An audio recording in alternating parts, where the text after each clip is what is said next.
Welcome, welcome to 2025, where we talk about stuff that happened last year. Yay, fun! Because last year is so great. How many stuff did we praise last year? By the way, Uh, that's a metric. uh, like you know, What's the last good uh, thing we said? the penguin. The penguin, yeah. I think that's the only good thing we said last year. I guess technically, Op and I did Superman and Lois, which is going to make a return Oh yeah, of today. course. So today's a little bit of an ambitious type of video, as we're kind of riffing off. Uh, you know, with this being a celebration of a sort, whether that be great or bad, depending on the types of projects we talk about. But we're thinking about doing a different format as we talk about some projects that we haven't got to talk about in 2024. Can you list some examples? Gladiator 2.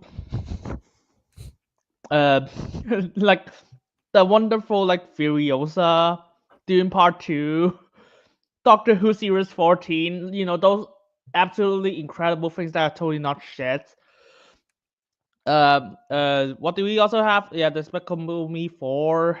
That's yeah, people forgot about those. Of course, we could not watch every single thing. Like for example, we did not see the first Omen. Yes, no one remembers that, even though people praise the living shit out of it. And I never seen the Omen, so I don't know how does it compare. I do not want to watch that. Of course, there's a lot. I mean, there's a lot that we could not include. Yeah, yeah. But we do have some good examples too that we're going to talk about. You have want to let them know? Sure. Do you want you? I mean, some non-spoiler examples. Uh,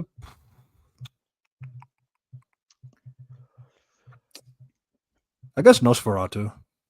That Oh shouldn't be a yeah, surprise. That shouldn't be a surprise. that's a good one. Yeah, we'll save some other decent ones. We also have a bit of other types of niches, like the wild robot. We got some animation talking. We also got a few. You got other blockbusters too, like Inside Out 2. We also got Sonic 3 as well. We also will talk about Superman and Lois, as we talked about. Yeah, so a little bit of a dabble in the TV show side, though it was a little hard to watch a lot of TV shows this year, at least for me.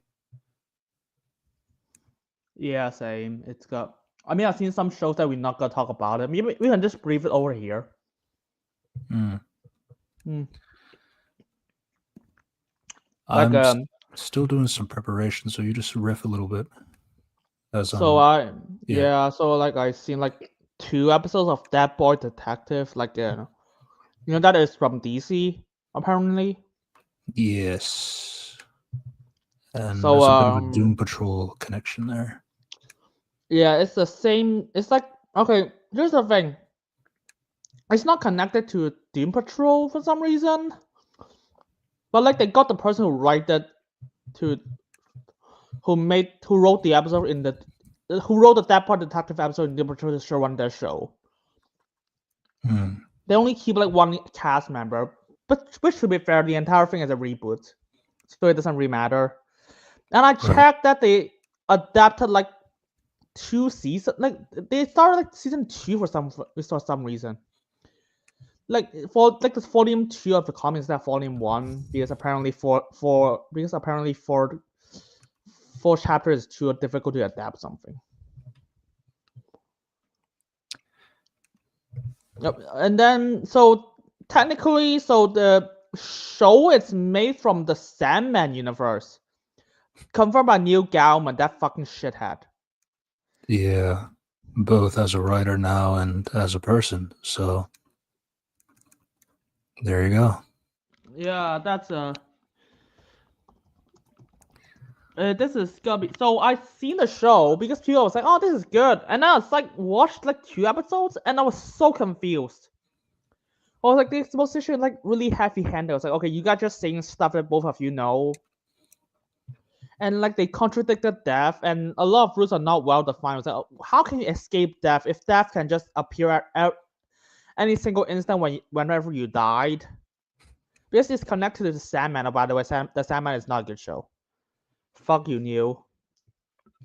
Yeah, I've always said that. I feel like the Sandman is like it's just hard to adapt in general. I think it's too abstract. I mean, like, anything could technically be adapted, but like I feel like I always thought that it was a show that just needed a lot of the abstract concepts, or a lot of the, I mean, I guess good dialogue can always exist, but I mean, Yeah, I mean, I love like Jenna Coleman. That's the only. I liked her. I like her, but at the same time, she can't save the show. Do you know who? Do you know who that? Do you remember who show run the Sandman? I know Neil was like heavily involved. I don't think he obviously wasn't the director. Yeah. So this is there's like two showrunners. One of them is Alan Heinberg, who wrote Wonder Woman. Hmm. The Classic. yep. The other is David S. Goyer. Another classic. Yeah, I have no idea how the fuck the Neil was like. Who's the best person in charge for the Sandman? I know the people who made DCEU. Yeah, genius. I mean, at least he I think didn't it's get like Zack Snyder. I feel like with Goyer is like he just gets so much of a pass because of Blade and uh Dark Knight. Well, All right. at least Batman Begins. But yeah. Yeah, because that's like the only. That's basically the only thing I. That okay? That's just the Sandman. That part detective is like, um, the character writing is like really stupid. And then because I checked that most characters are race bands and shit. Hmm. And then you got like you can't use magic on a cat for some reason. Like, and apparently there's like a cat king who just falls in love with one of the ghosts. By the way, the ghost rules are really shit because apparently they despite they refer as ghosts, they're basically just invisible people. I mean, they said that the only silver or like iron can touch them, but at the same time, you just show a lot of things that they can constantly bump into stuff of accident. I was like, okay, the rules are not well defined, and the character writing is just okay, you're a cunt. All three of them just shit horrible people, and I don't think the show acknowledged that. Also, like, there's a I don't know, it's like that's and then because like this show is like written by stupid people, so that characters does not really make good decisions. Just the plot, the story, just like fold on them. I was like, how do you like do this? Because contrivance. Because they just so happen to bump into a solution. That's just 2 episodes for me. But I'm gonna be honest, it's so hard for me to keep watching it. For specifically Dead Boy, you said you watched all of Sandman, right? Yeah. I I only gave Sandman like one episode really. I just thought it didn't do a really good job keeping my interest. But and I'm not too familiar. You were also watching the other what do you call it? That other DC show with that, what was it called? It was the one with the time displacement Uh, detective stuff. Bodies. I think I stopped like halfway through because I was like, okay, this is so dumb. The time mechanics will not make any sense, and there's like and because like some game representation, so we apparently have sex in like 1800s. There are gay bars and stuff. I was like, okay, you can't make that work. And then character right, there's no okay, there's some characters, but the plot is clearly moved by mystery, and there's whenever you think there's a solution, they're just like, okay, here's a bunch of mysteries. So I just kind of just like, okay, I'm just not interested in the story anymore. It's like I don't know because realized they changed a lot from the source material, and the book is not that much, but apparently they can stretch it to so many episodes for some reason. Yeah, this is a state of Netflix adapting DC Comics. They've done a really bad job. I am finished. Any last thoughts before we get started?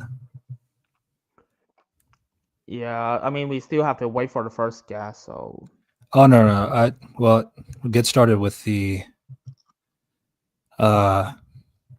DB topic. Oh yeah, sure. Yeah. Why don't we get started on that? So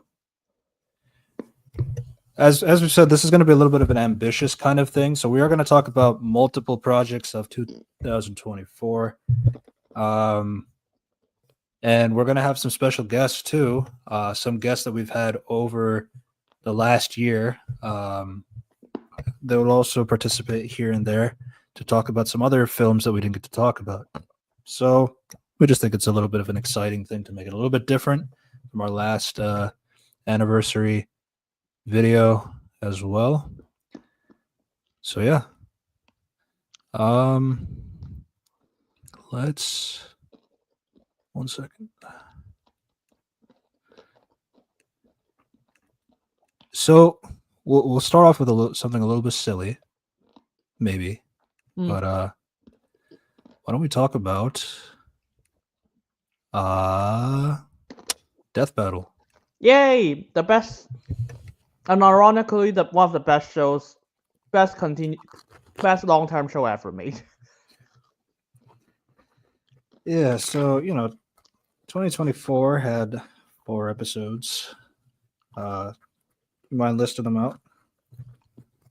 Omni-Man versus Bardock, Joker versus Giraud, Bowser versus Eggman, and this one, Among Us versus Fall Guys. I think they'll also need some franchises too. So Omni-Man, obviously from Invincible. Bardock is from Dragon Ball. You'd have to help me with the Joker and the other one. Joker is from Persona 5. Giraud is from Giraud. I need to pronounce the name. Giorno is from JoJo's Bizarre Adventure. Bowser from Mario, of course. Yeah. Eggman from Sonic. And the last two are self-explanatory. Yes. So, can you also explain the history of Death Battle and why this season is special in particular? So, it used to be Screw Attack and Rooster Teeth just like own Death Battle, but those two companies collapsed. But Death Battle is still alive, and they're now self-owned now. They abandoned the season format and just like, hey, we just gotta make it like a yearly thing. So we're just gonna release whenever we like. And hey, because I always trusted this show because it's a show that I say it gets better every single season. I mean, season 10 is like easily the best one. It's like not a competition. So I was kind of excited for like 4 episodes, and I was like, yeah, that's exactly how I. And after the 4 episodes, I was like, okay, I'm still into it. Like Chad James and Ben Singer did a really good job with it, and it all started from just a simple idea. When Ben Singer is in university, I was like, hey, what if we just make 2 characters fight? But yeah. Sometimes it takes a simple dream to make a franchise. And yeah, it's honestly, I'm just kind of glad they succeeded, because from last year, at least I got some fun things to watch instead of a lot of constant garbage. But yeah, it's only 4 episodes. Yeah. So my relationship with Death Battle is a little bit different, in the sense that obviously, like everybody's always said at the lunch table, "Oh, who do you think would win in a fight?" And you have a discussion amongst your friends about, "Oh, like think about this stats, think about this stats," and then Death Battle was like the thing that would be something that, oh, here you go. Somebody has put it in a video format of how these two characters that I've been talking about could fight.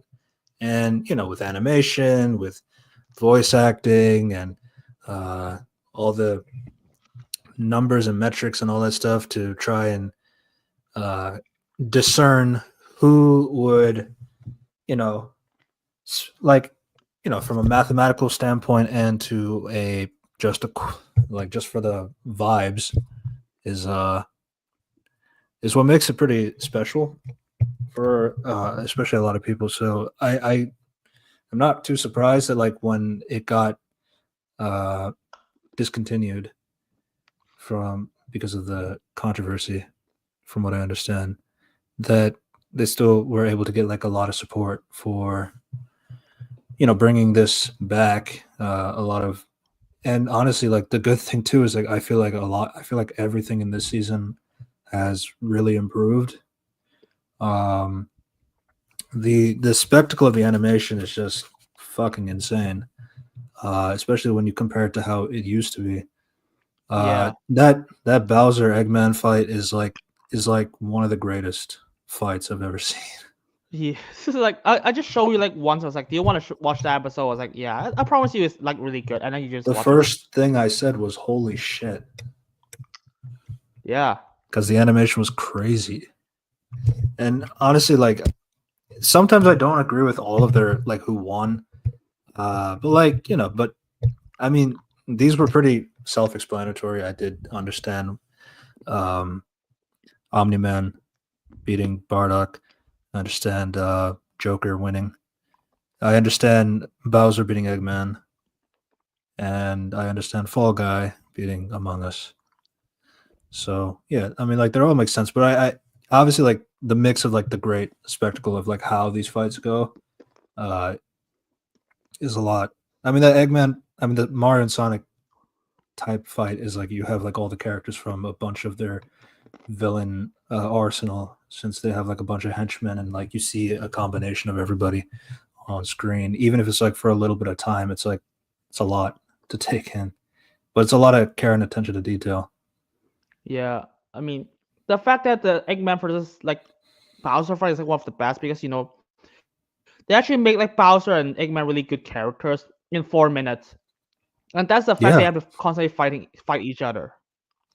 yeah, and honestly, like they said in their analysis too, it's like Among Us jump scare. I was hoping that would catch people's attention.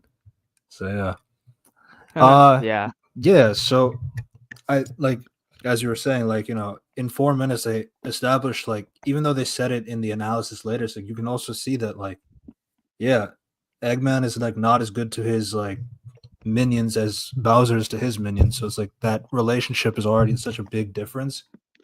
mm. And obviously, because like Bowser's like uh he has like magic on his side. He also has like a lot of superpowered types of minions on his side. But like he's also like a good leader that people would want to follow. So that being a big contributor over Eggman is like, yeah, that makes a lot of sense. Yeah, and then we Plus just got Bowser like himself is like OP as fuck. So yeah, and then the fact that Eggman was like, "Hey, Metal Sonic, do everything," and the fact that the episode just like after this episode, everyone just loves Metal Sonic again. After the Sonic franchise failed him over and over, yes, very good that was point. insane. Honestly, if it takes Death Battle to bring back the love for Metal Sonic, or maybe another film that we'll talk about later, uh, yeah, that's good. I always thought Metal Sonic was heavily underutilized. Yeah, I mean, and you have to remember not just spectacle, Death Battle just like yeah, they have to focus all the character writing in 4 minutes, and they have to like put all the analysis just like, so here's how I prove your analysis, and then because like, of course, some Death Battle has said that you are free to disagree with them, and it's fine. I mean, they always learn from their mistakes, and you can tell they're clearly fans of a lot of franchises.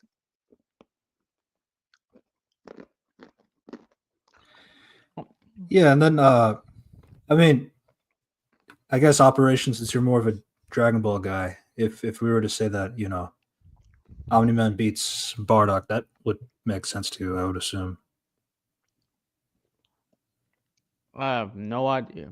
So to be honest, I never watched Dragon Ball. So what's like, just based on what they tell me. If they sound convincing, I was like, yeah, sure. I also only seen the show for Invincible. And honestly, like, I mean, we can kind of talk about the Among Us versus Fall Guys. Like, it is obviously it's like it's a silly concept, but then you realize like when you hear like the stats between both iterations of these characters, is like, yeah, okay, I can definitely see why there is a reason to pair them up against each other, rather than just not them being like stupid looking characters. So Yeah. Remember, that's like Among Us vs. Fall Guys is like Death Battle try to tackle a different way of animation, just like combining both verses, and just have them fight, but also have them be their own gimmick. Of course, when you hear that a fucking Among Us has a gun that can destroy like entire solar systems, it's like holy shit. yeah, sometimes it's like sometimes they say something is like, wow, like that is crazy. They do have the thing that can destroy the entire universe in this one character. It's like, it's interesting Yeah. how often they bring it up. Oh. Apparently, OB agrees that Bardock will lose to Omni-Man, which I think Yeah. It's like Bardock is just like a normal saying, so he's not powerful. It's honestly like, it's just unfortunate that all the Saiyans they just can't beat guys with capes. Superman and Goku. I mean, yeah. Yeah. I mean, to be fair, there's like one episode of Android 18 versus Captain Marvel, but their own logic is wrong. But they actually got that wrong, unfortunately. Yeah. No, it's pretty fun so far.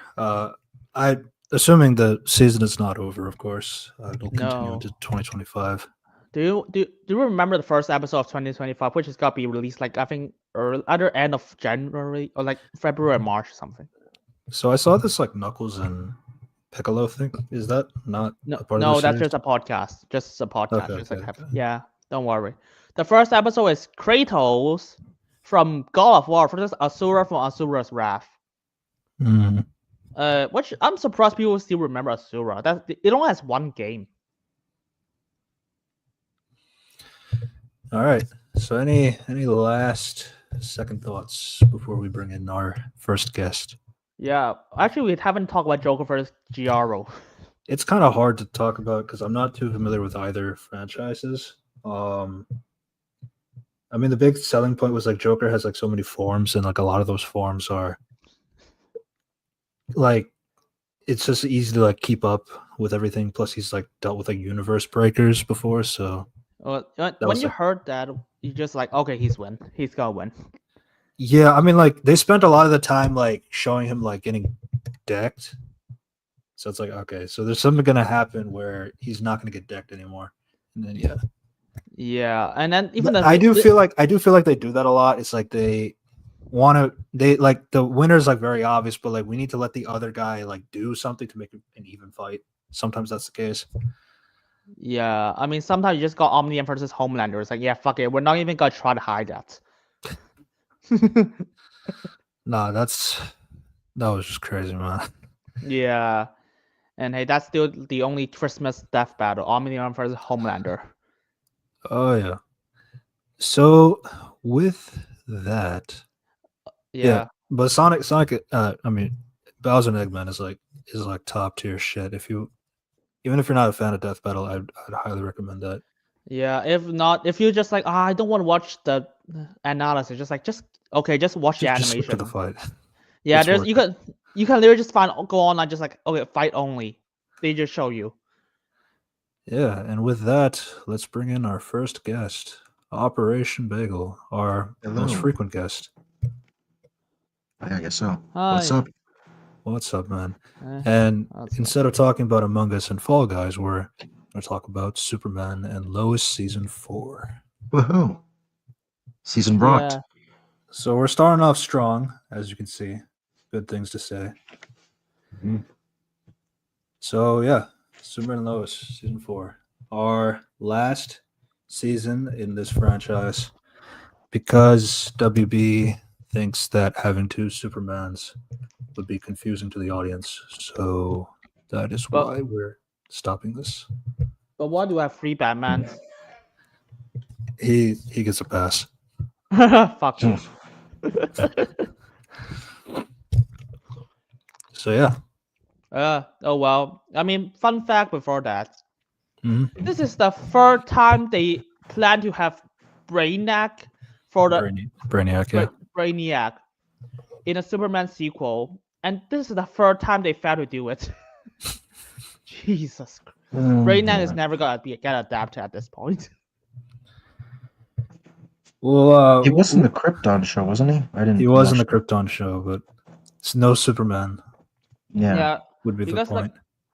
originally he's gonna be filmed for the sequel for Superman Returns. The second time is a Man of Steel sequel until they turn to BVS, Mhm. and this is the third time. Yeah. So obviously, like, with this being the last season, they also had a lot of budget cuts in terms of like they had to reduce their episode time, reduce the cast time, Mhm. the amount of cast in their main lineups, and all that stuff. Honestly, even with all of those restrictions, I still think they did a pretty good job with all of that in mind. And Yeah. honestly, like, I feel like the season is so good to a point where, like, I feel like it kind of makes up for the meandering parts of seasons 2 and 3, I would say. Especially Yeah. like if you tie it all back in a thematic level about like what I feel like all of it kind of, because like the first episode starts off with like Superman and Lois like not really having enough time, especially with like Martha dying, and like Martha wants him to come over because like you can like slow down, be out of the city of Metropolis, and like be like spend your time with the community and family and all that stuff here in Smallville and all that stuff. And then here you obviously have Superman dying by Doomsday and all that stuff, and then also things that happen later in the season and how time is like an important, like there's not enough of it, but like you have to make the most that counts. So I think that was like a really cool thing of how they brought it all together. Yeah, I mean, it's good that they wrap it up because like this season is a lot more focused than season 2 and 3 with a lot of subplots. Now just like everything goes to a single conclusion. Yeah. Mhm.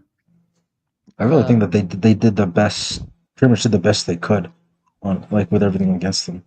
Like very few complaints I have that isn't just it's just because they literally didn't have the means to do it this way.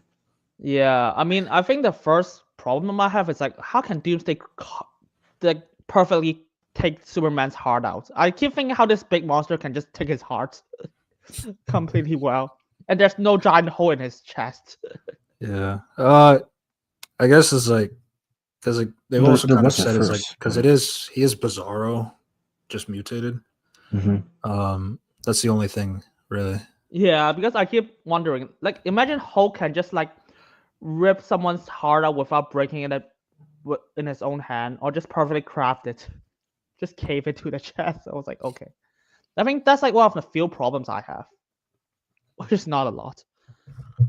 Yeah, and it is kind of funny too because like I mean, like according to Alex, the one who plays Jordan, he was saying like they already destroyed the house, the set for the house because of like they didn't have the like after season 3 they thought it was over, so they already destroyed that set and they didn't really have anything left to do. So that's what they had to make a smaller one, like just for like the kitchen and like maybe the living room, but like that's it. They used a lot of shots. Bedrooms too.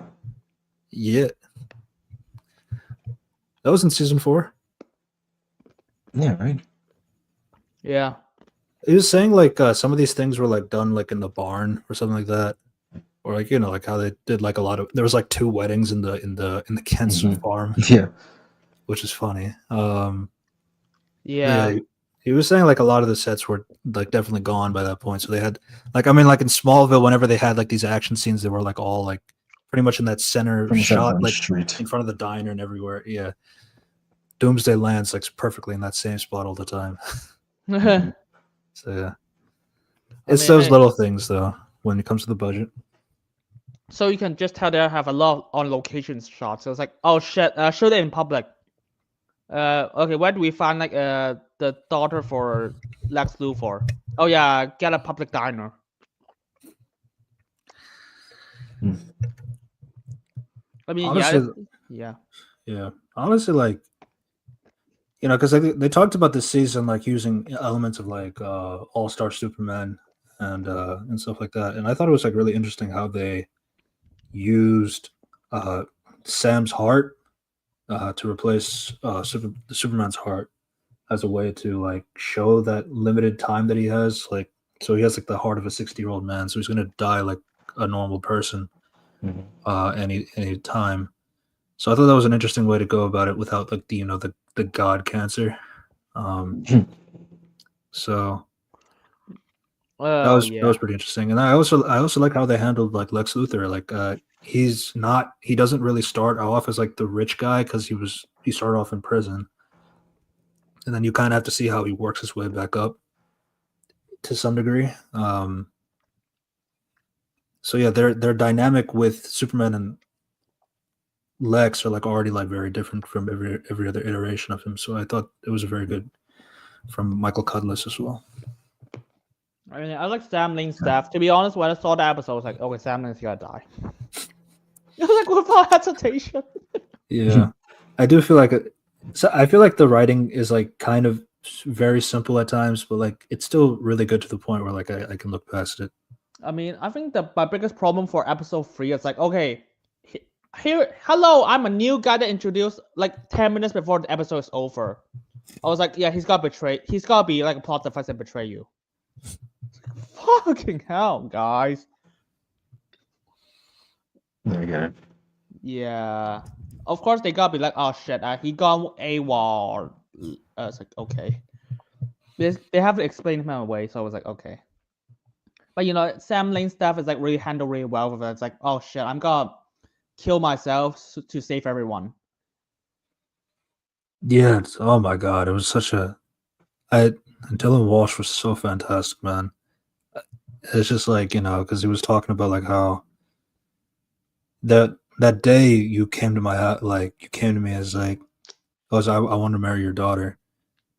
So why do you need my permission? It's just, I just want to accept you into our family, kind of a thing. And that was like such a big thing for Sam, which is like so different from the comics, but it's so much better. It's so much better.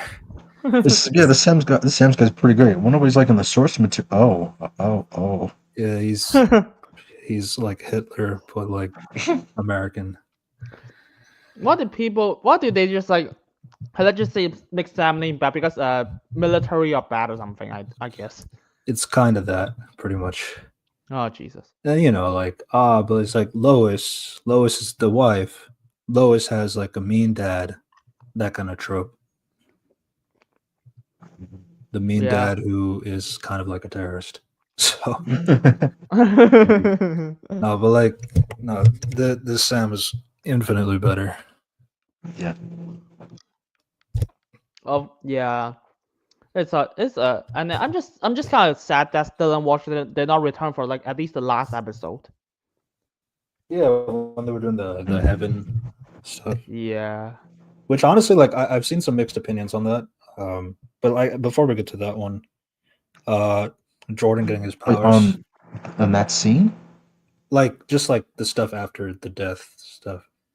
But I wanted to first talk about like how'd you feel about Jordan getting powers late at least. Oh, well, no. Oh, not Jordan, Jonathan. Yeah. Oh, yeah, when he gets them all at once in the barn. That I guess that might have been another sacrifice of the like the time. Yeah, because Jordan, he got his slowly, like throughout the show, and John gets them all at once. But it's still not bad.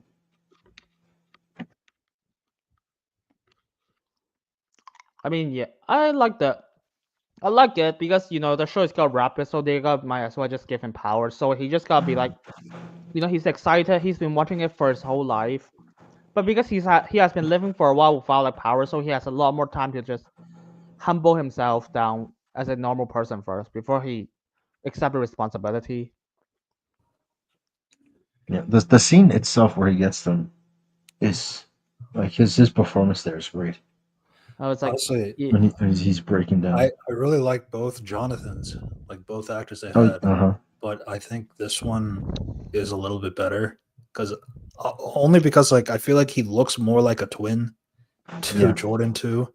Plus, he's good as well. So, but I did really love the old one too, and I wish he didn't get handled so like I I don't remember what the behind the scenes was back when it happened. mental illness or something. It's like that's it. That's basically the only explanation. Yeah, but you know it's important to take care of yourself. Yeah. Oh well, he could have made a cameo. He's doing but- better. Yeah, he's doing good. Yeah. Yeah. Obviously, the season does have like a lack of steel, and Mhm. there's not too much you could do about it. I still appreciated the fact that they got them in the end. Yeah. Having all the Supermen and Natalie fly. It's really Yeah. cool. True. I mean, they just have to like, oh shit, we got to adapt everything in the comics. Here's all such as Superman, death of Superman, and the war suit. Mhm. Yeah. Yeah, And like, because- God, it's like, and then that fight with like Lex is like so cool. Like, turns off the. Well, I guess like God, there's so much to talk about, but like we're not before we run out of time. Like when because obviously the big difference here with this Superman versus every other iteration is that his identity is exposed, and he, you know, obviously he's always lived in fear about what happens if you reveal my identity and all that stuff. Let the people know that Superman is Clark Kent and all that stuff. But here, this is like one of the first times where you actually have people love the fact that he's been honest with everybody and all that stuff and all that, you know. But like, yeah, there's always that conversation about is it right for a superhero to gaslight others into their identity or not? That kind of conversation. I feel like with Superman, it's a little bit different because he's Superman. yeah. You know, he's I mean, got all that super hearing and super speed. So, like, if you were to do something, he'd know about it. Unlike Sure. Spider-Man, like, you can at least get the jump on him if you know his identity. Basically. So yeah. Yeah, I mean, I really like the scene with like Elizabeth Henshaw and Lex Luthor talk. I mean, Elizabeth Henshaw played Lex's daughter, which I Mhm. predicted from season 3 to like, okay, she's gonna appear. Because they had her as a director, too. Yeah, which is like, oh, so that's why they hire her. I mean, I really like her. She's a good actress, and honestly, it gives a lot more nuance to Lex as a character. It's like, even though like he clearly cares about her daughter, and he clearly hates that he took away his life, but his vengeance like consumes him, overtakes it. Yeah, and it's really Yeah. cool that they were able to make him a parallel to Sam with his relationship to Lois and all that stuff. So, I also thought that was interesting too. Like Lex was more of a Lois villain in this season versus a Superman villain. Mhm. I thought that was a good twist as well. And I really liked when they had the final fight with Lex versus Superman, and he puts all the red lights in the out there. Oh It's yeah, like the street fight. the street His fight. deep But like power. Clark has had all this training from like normal people that Mhm. fighting normally is not really a problem for him. So he was able to beat Lex Yeah. handily and all that stuff. Yeah, so that was doing really well. Yeah, I mean, there's like Jimmy Olsen, so that's cool. Unfortunately, he only appears for like one episode. I mean, he could Yeah. appear at the end. Jeez. Yeah, and you know, then you know the a lot of the wrap ups. You got Lana marrying John Henry Irons. John Henry Mhm. Irons, like in the comics.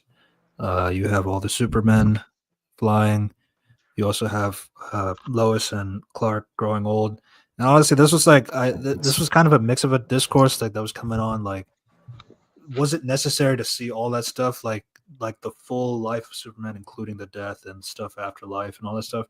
Honestly, I can accept it mainly because it's already ending, so you already know it's over. So it's like I don't see anything wrong with like continuing it further, like other things like like the twins having their families, everybody growing up, Superman getting crypto, Yeah. going on a walk with this dog. Yeah. I mean, I still have like some. I'm not happy with some of the decisions they made because like, oh, they never confirmed that the Jonathan married his girlfriend.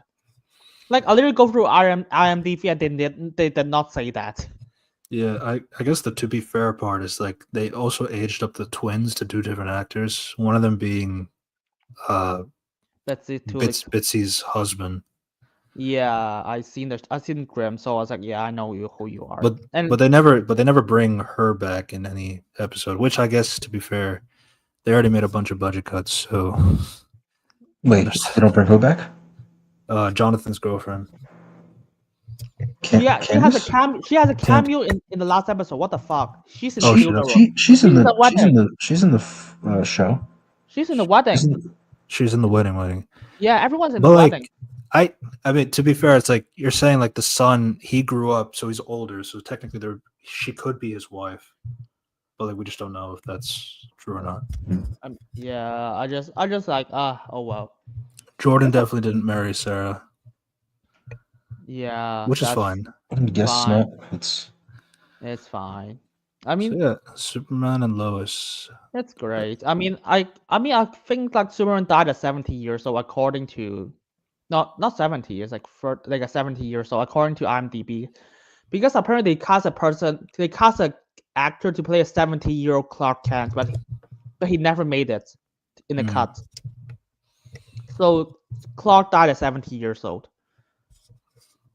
I think it was just to show the look of the. I'm not sure if he's like actually 70.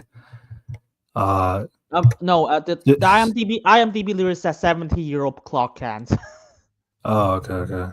Yeah. I thought you meant like a 70-year-old actor. But yeah, Superman and Lois, really fun, really great. I would like to binge it all again, knowing like the beginning and the end. I feel like it'd be a fun watch. And yeah, it's sad to see Bitsy and Tyler go, but they had a really good run. Yeah, it's insane. This is the same network that gave us Batwoman. Yeah, holy shit! Where was this for like the past years and years of DC on the CW? Yeah. So we only have a little bit of time, but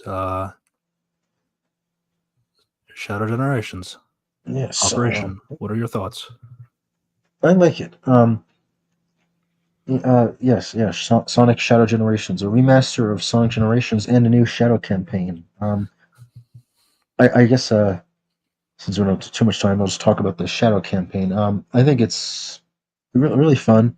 Most an improvement from the Sonic campaign. Like the hub world is very much more involved now. With you get a full open world pretty much exploration to find like all collectibles. And the levels themselves are also great. Much more challenging too than Sonic to try to get those good scores. Yeah, and they do a mostly right job to tie the story into Sonic Generations, Sonic's campaign because Shadow shows up in that. Like one thing gets they're fighting this and the Sonic part gets recontextualized. Yeah. And obviously like the big thing with the story, it's kind of like because of the Time Eater is like the villain of the Black game. Doom. Like it's also bringing in Black Doom, and Black Doom is trying to use this opportunity to grow in power and all that stuff, grow in strength and numbers, and try to corrupt Shadow. Shadow is like growing some new powers, like the wings and all that stuff, as a part of the mutation and all that stuff. He did not keep it. He doesn't get to keep because of the time lapse. Gets back to normal. But yeah, he also has interactions with Maria and Gerald from before they were killed, which all of the emotional moments are all there. And I feel like Maria has gotten such a great revamp. She's had this like in the Archie comics as well, and all that stuff. But like I feel like seeing it in a game format, and then we're gonna talk about the movie very soon.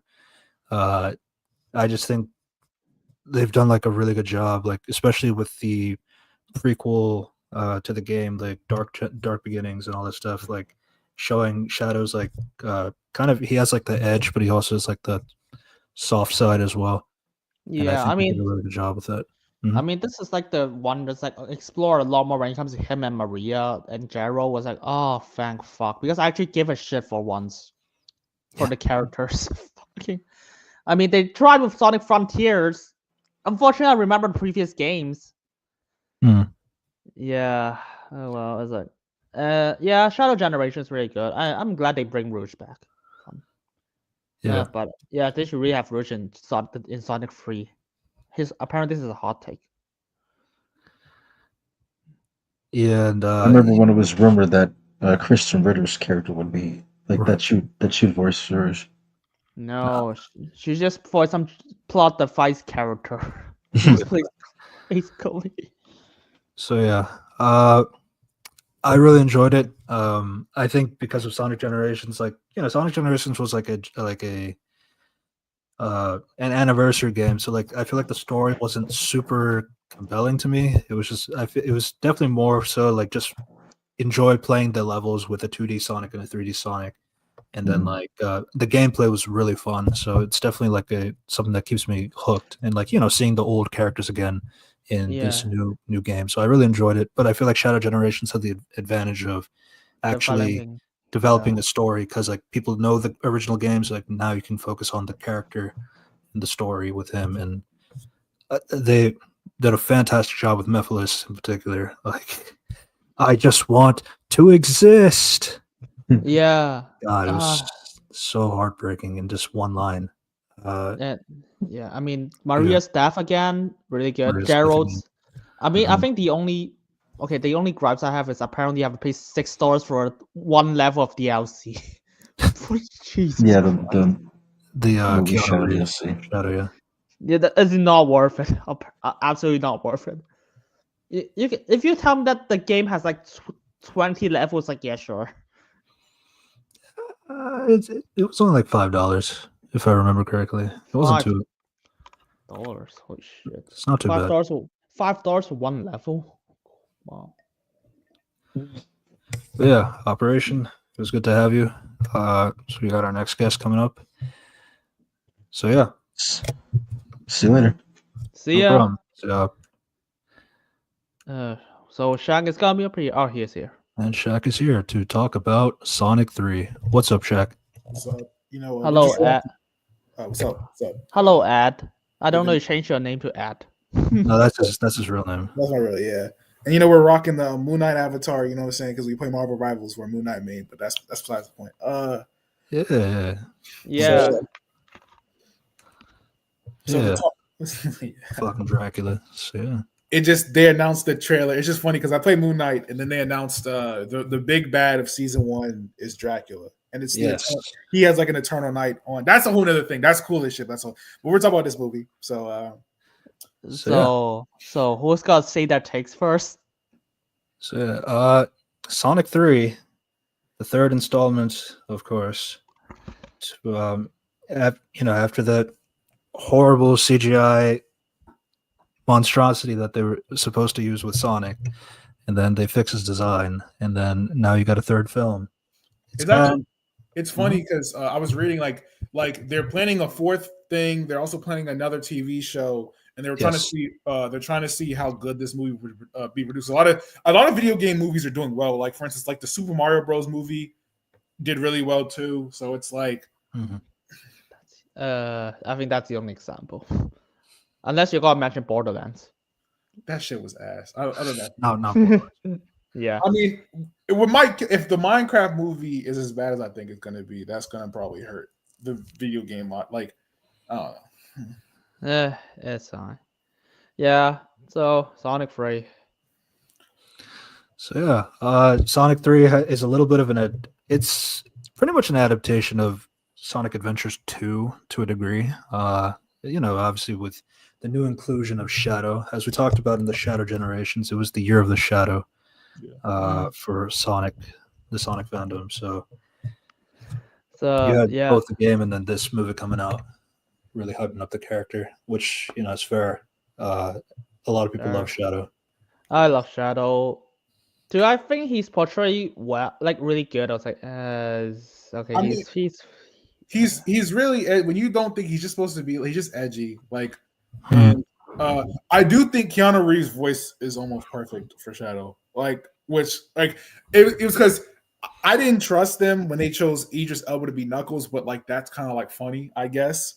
But Keanu Reeves, when he's talking, like especially when he's talking about like the stuff he's gone through in the movie, you believe it's Shadow. If I wouldn't know that's Keanu Reeves, you know what I'm saying? So yeah. He did a lot of research into Shadow. I was like, damn, yeah, that's deep.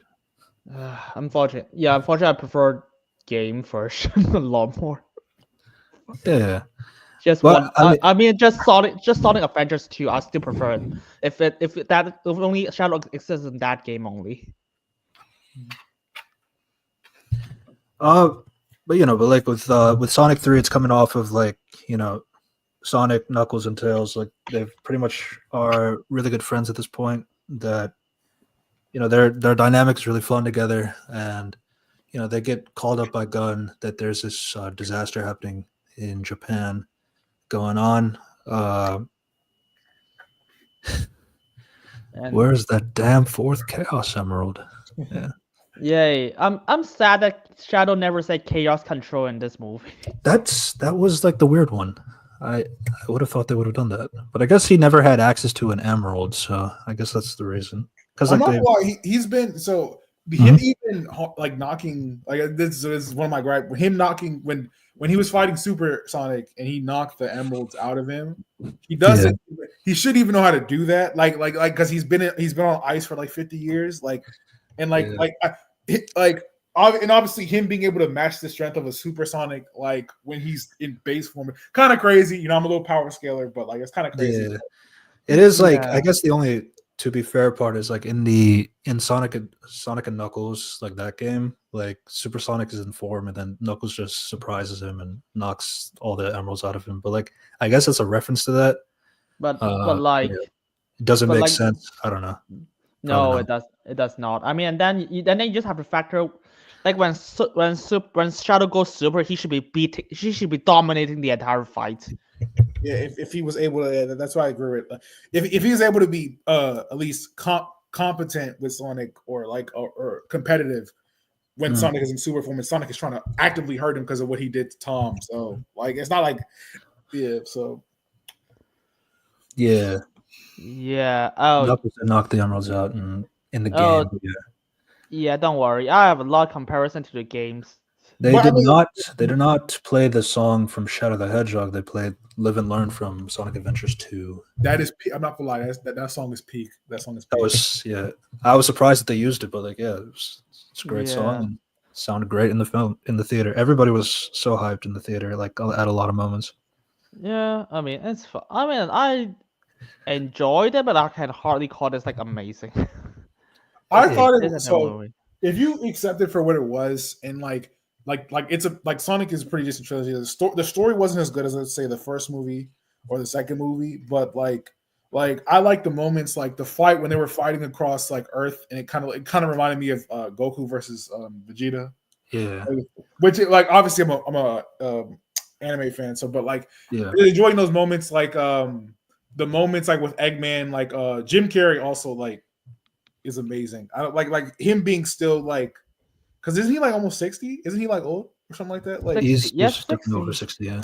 Yeah. Like to him be that spry and like get really indulged in the character and play to like similar but like different characters. Like when he's basically having to battle with himself, like and like having so much humor, but it's like his humor is not like annoying. Like how sometimes the humor can be annoying at sometimes, like kind of in like Wolverine and Deadpool. Even though I love Ryan Reynolds, like some of that humor was a little annoying, but yeah, it's Jim Carrey, so he's really good. Yeah, he's 62. Yeah, there's like some good parts. Like I like the scene like Shadow and Maria hang out. Like you just got a lot more insight into that. Like Shadow's like, okay, instead of just edgy, Of course, her Yeah. death scene could be better. I think the death could have been a little bit better, but I do think what I liked about the Maria, like they didn't have her illness like that she has in the game, but like they replace it by like making her more like a kid, like having fun with Shadow, like playing games, like roller skating, Like him like that. introducing, basically she was introducing him to the world and like watching the shows and stuff like that. And, Watching movies, yeah, I thought that was really nice, and I think they had a really good dynamic. Yeah. And, that line is like it's been very impactful about like even though the light is gone, the stars, the light still shines even though the stars are gone. Unfortunately, I think that just the death scene was like because just you all you have to do is copy the game cutscene. That's all you need to do. Shoot the kid. Just shoot her, and now it's like okay, let's just have some guy actually trigger the explosion that kill Maria, but somehow does not kill Gerald. Well, I mean, proximity explosion. Like he's a grown man, she's a child, so like the bones aren't fully. She's not fully developed and stuff. Like it just. Oh no, he's like completely fine. We see it in the story in the movie. Yeah, I know that he was crying over her dead body. Yeah, Yeah.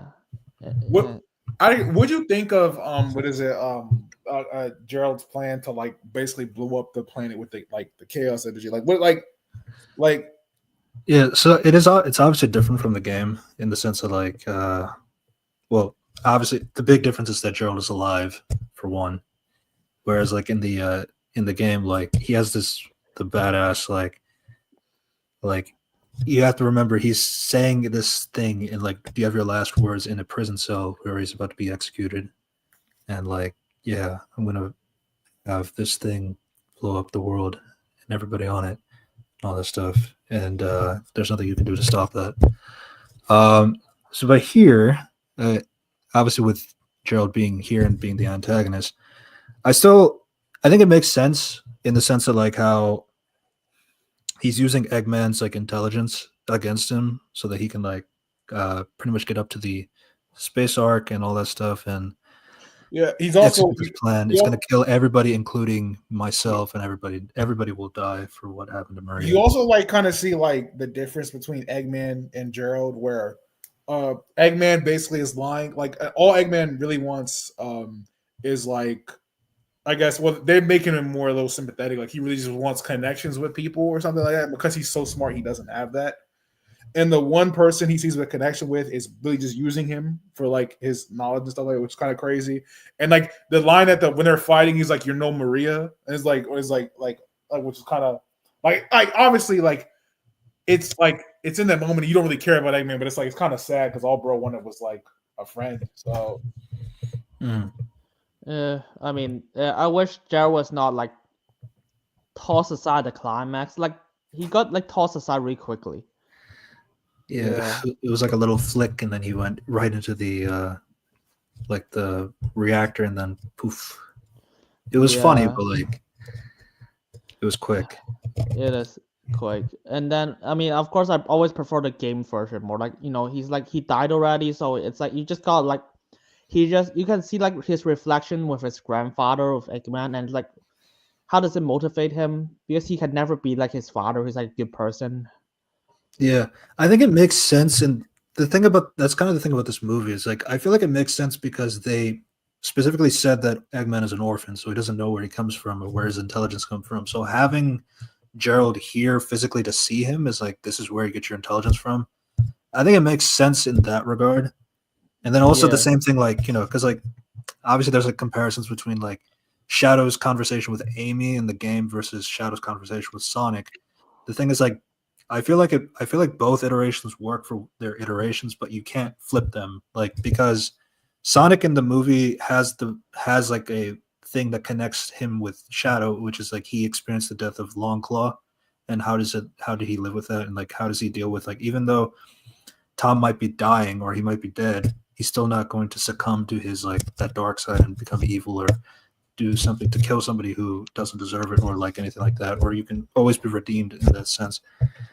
So that's like a thing that movie Sonic has, that he can actually like have that kind of conversation with Shadow, whereas like in the game Sonic is a lot more free spirited. I mean, he can have a good conversation, but he doesn't experience death or like loss like on the level that Shadow has. So that's why it's like it works in one iteration, but it doesn't work in the other one. It depends because that's where Rouge is for. You just get a lot more insight when he's talking with Rouge, and you just got a lot more. You can learn a lot more with Gun like through Rouge. Yeah, like she got to like she's like really smart. She can always like understand like Shadow what does he want and stuff, which is what I prefer a bit more. And then but it's because they don't have it, so they have to compensate that. And the fact that I don't get it. Why can't they just copy the game and just like, okay, the gun soldier just shoot Maria, and Maria just like forgive them, Shadow. I forgive them, Shadow. But like, why don't you just do that? Just have her say something at the end. Yeah. So I think the other thing too is like you have to factor is like one of the big things. This has kind of been a criticism of the game as well, is like, because like Shadow is a character that kind of does what other people wants him to do, and like he kind of operates based on that. So it's like having Maria not say anything before her death is like, then Shadow doesn't have anything that's really fueling him, but he's fueling himself by being angry and all this stuff. I understand why people prefer that way, but I feel like that was kind of the point of his characterization in the game, like where he started off like being somebody that was operating on somebody else's like choices or stuff like that, but then slowly between each game through Sonic Heroes, Shadow the Hedgehog, and then 06, like he's finally making his own decisions, doing his own path, doing his own way, and that kind of thing. So it's like that's more of like that's a little bit more of an adaptation conversation. It's like I understand like why they kind of did it differently, but like I do feel like one last like thing that Maria could say before she dies could be a lot, but it's also you got to think about like how it's framed. They were in a hurry, they were in a rush, and then the explosion happens. There's not really anything to say. I mean, they could just make it exactly like the game cutscene. It's like nothing is stopping them just copy and pasting it. I mean, I would absolutely prefer that. But I mean, but in context of the thing, it made sense for Shadow to still be under the thing because he goes on ice right after his one friend in the military, which was that old guy, has an order to put him on ice, and then when he gets out, which called Gerald like basically manipulating so they like saying even though it was an accident, him saying like they took Maria, so like that was his only really friend. So I think it makes sense why he's still under basically he doesn't really have thought of him because he's not really developed because in these other games he's going through actual stories. In this one, he gets out of a tank for like I don't know like let's say a month, and then Maria dies and he goes back in for 50 years. So he's not really like lived his life or any type of life up until that point. So.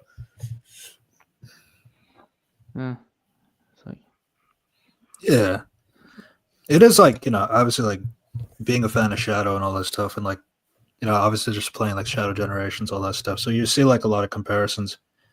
I still feel like the movie did like the best that it could with handling his character, in the sense so that in a way that it makes sense for it to be a reflection off of Sonic, because like Sonic is kind of like, what if you don't have Tom or your friends? Like, how would you end up? And like that was part of the marketing as well, where they show like Sonic, and then if you had like that kind of life, they turn the shot to Shadow and the broken glass and all that stuff.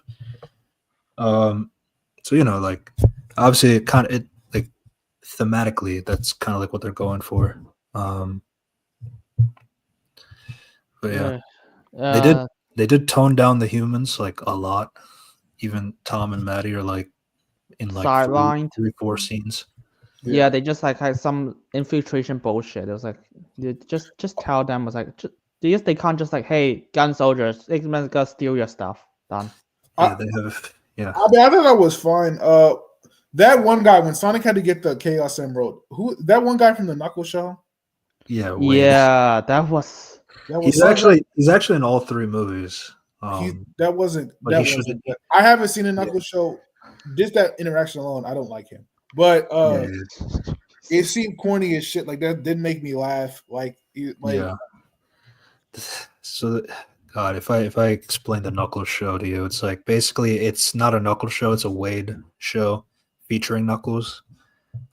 So yeah, and basically like he has to teach him like how to be the way of the echidna because the plot said so.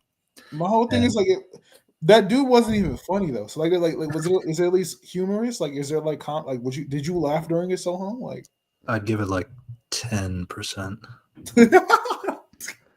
I don't even. And then I just saw this guy appear again. I was like, oh, I'm trusted this powerful warrior. Who was playing fucking hockey with the Emerald. Fucking hell. Well, I was like, seriously, Knuckles? This is the guy who shows me the Master Emerald? Yes. It's all about Wade's bowling tournament, and Knuckles shows up sometimes. Yeah. Jesus. No, sometimes they have scenes of like Knuckles calling, "Hey Wade, so I'm not going to be in this episode, but this is what I want you to do." And then you've basically that's it, and like that's the extent of Knuckles' like appearance in some episodes, and then it's just Wade doing whatever Knuckles told him to do. What the fuck?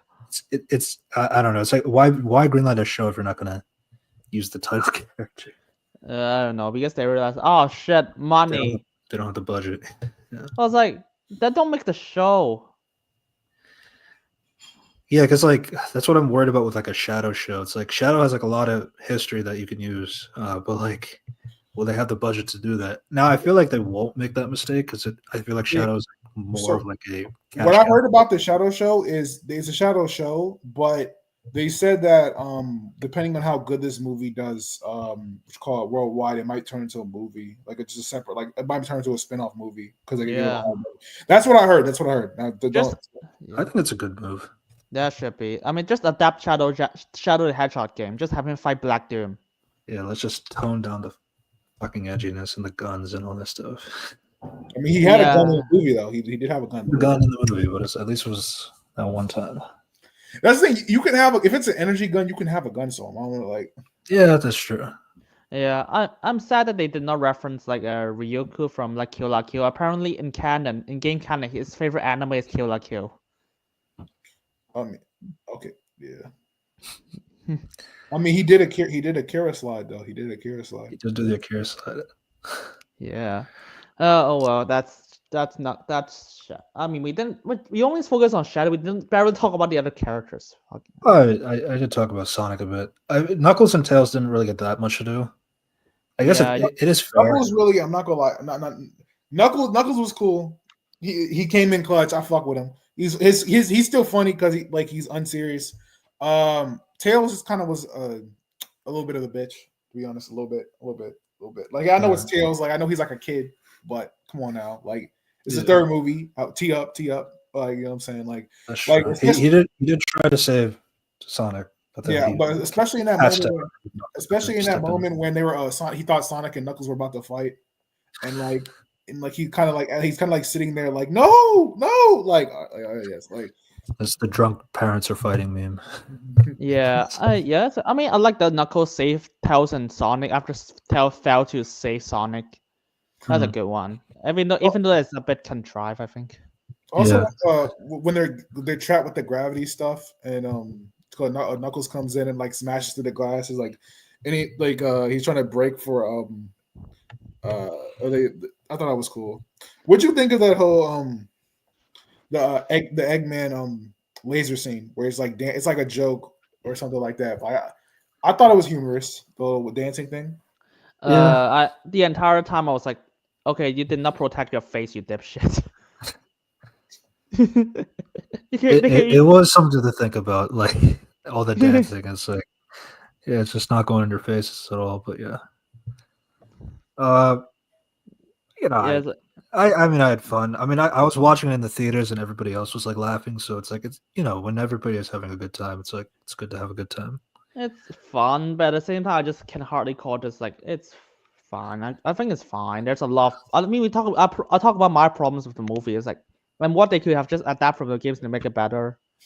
But like, so Unity, like that's the things like when you're adapting like video games, like which is like 20-30 hours of content, like getting that into like 2 hours, like the movie would have to be much long. Like you know what I'm saying? Like the movie would have to be much longer. And like I will say like there are like a few elements that could have like because like sometimes like I feel like the other detriment is like because I know the game, so it's like when I'm thinking of the story, oh, it's gonna go that way, but then it doesn't go that way, or it's like maybe this, if that was there, would have improved it a little bit, but like that's like a hard thing to discern, and like that's kind of why it's like I would have to see the movie again. I mean, I don't mind to do that. I do like the movie as it is, but yeah.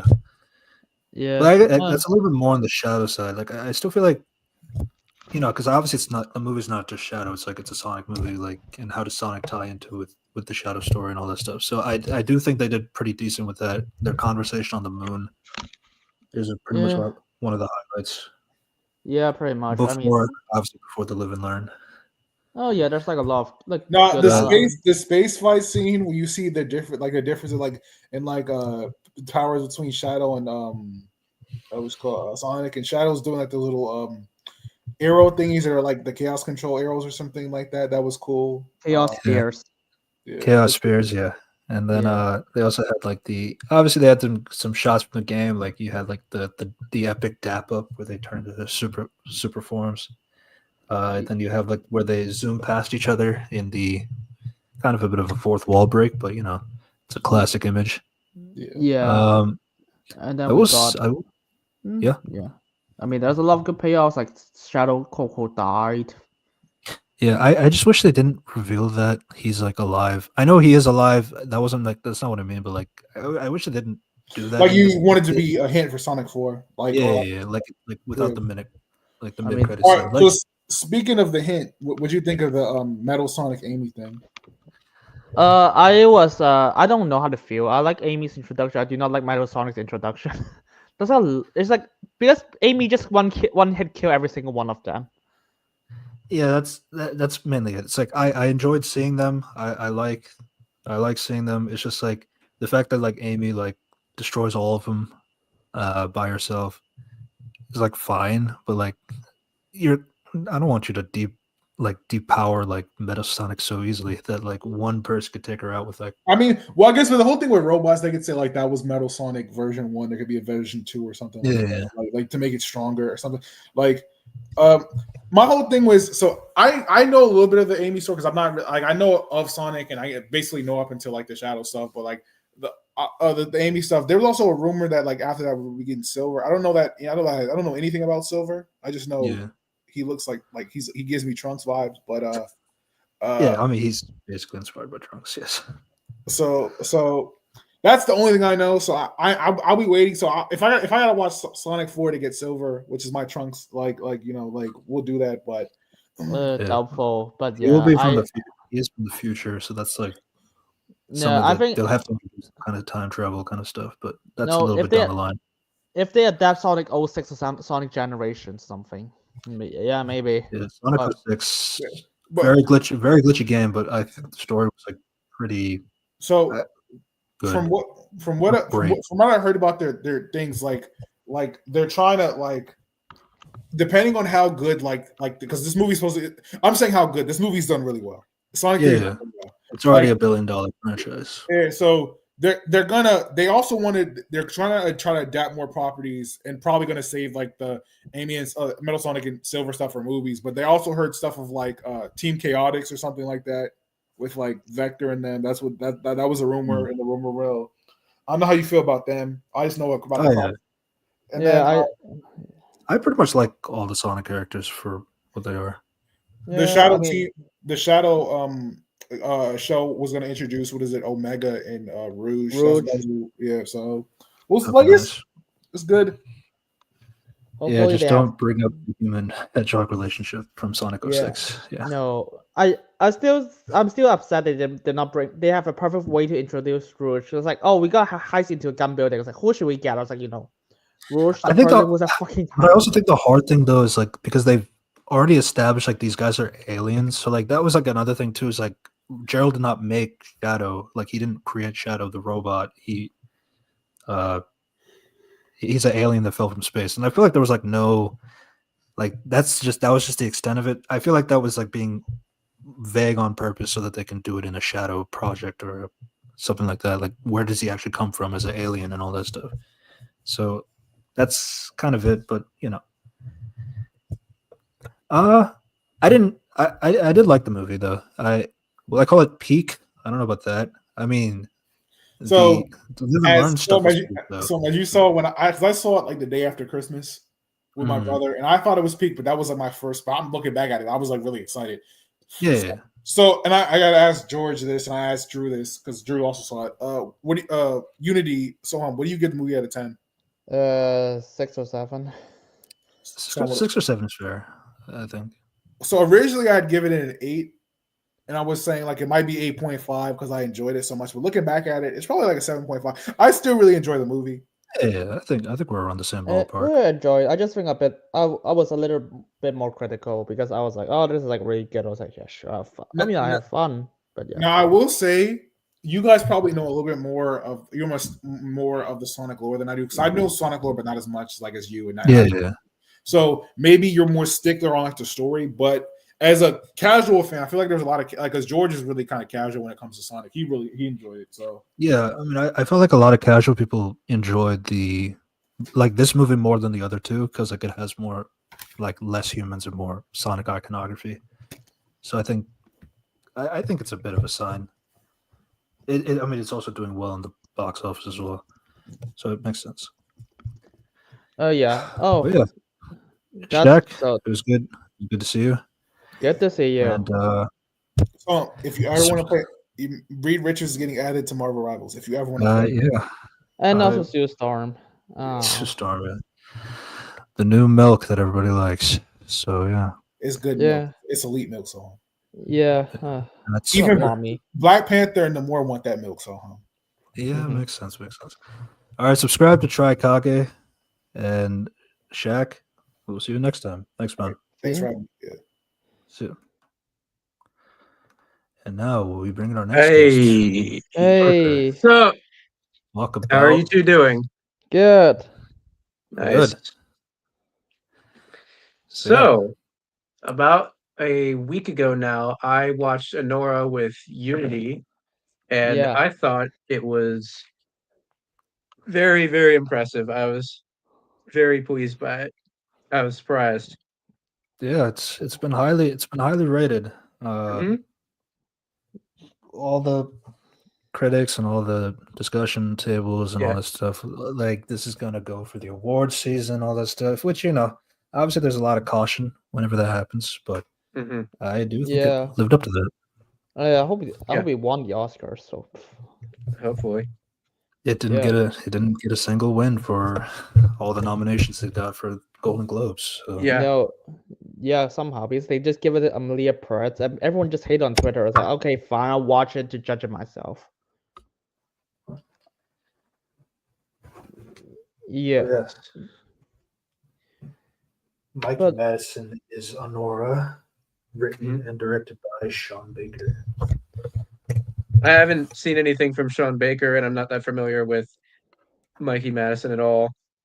Hmm. Or Mickey Madison. Yeah.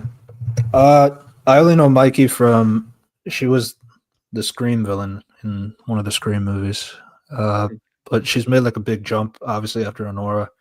Yeah. And the success, and I definitely see like a Best Actress nomination at the very least. Sure. Yeah, same. It's like, she's really good. It was like, holy shit. Because because I was just suggested. I keep suggesting this movie. I was like, after we watch The Substance together. Yeah. But- I think I first heard about it from Capital O recommending it. I think is how we both heard about it first. Oh, to be fair, I heard about it a long time ago. So, but yeah, I actually have the poster at home, a Nora poster before I even watch it. Jeez. You get to Yeah. look at Mikey. Oh. eh? Yeah, I mean it's for free. My lecturer just like, hey, here's a free poster. So I was like, oh, I'm gonna pick Anora. It's better than the other movies got picked. He gave me like a Gladiator, not Gladiator, The Substance, I think, and other shitty like also was like something like Alien Romulus posters. Like, no, I'm not gonna have those. Does it at least have it's not the poster with Margaret Qualley, right? It No, might be. It's probably the one with the spine coming out. Yeah, probably. Yeah, that's Yeah, Demi Moore on that one. Yeah, Well, it's not yeah. worth it. Hmm. You made the right Ye- choice. Yeah. I guess so. How should we do this? Just from the top? Just how should we go We just about have to breaking this figure down? out how to break it down in 20 to 25 minutes. I mean, it's fun Oh. because like we just got because like this movie, it's like because this is not like a lot of plot focus. It's a lot of character focus. It is, yeah. I was like, we should just talk about why Anora is this good. One thing that stood out to me when we were watching it was there are a lot of scenes where you can get a sense of how the characters interpret certain situations or how they feel about each other that you don't normally get in a lot of movies I've seen.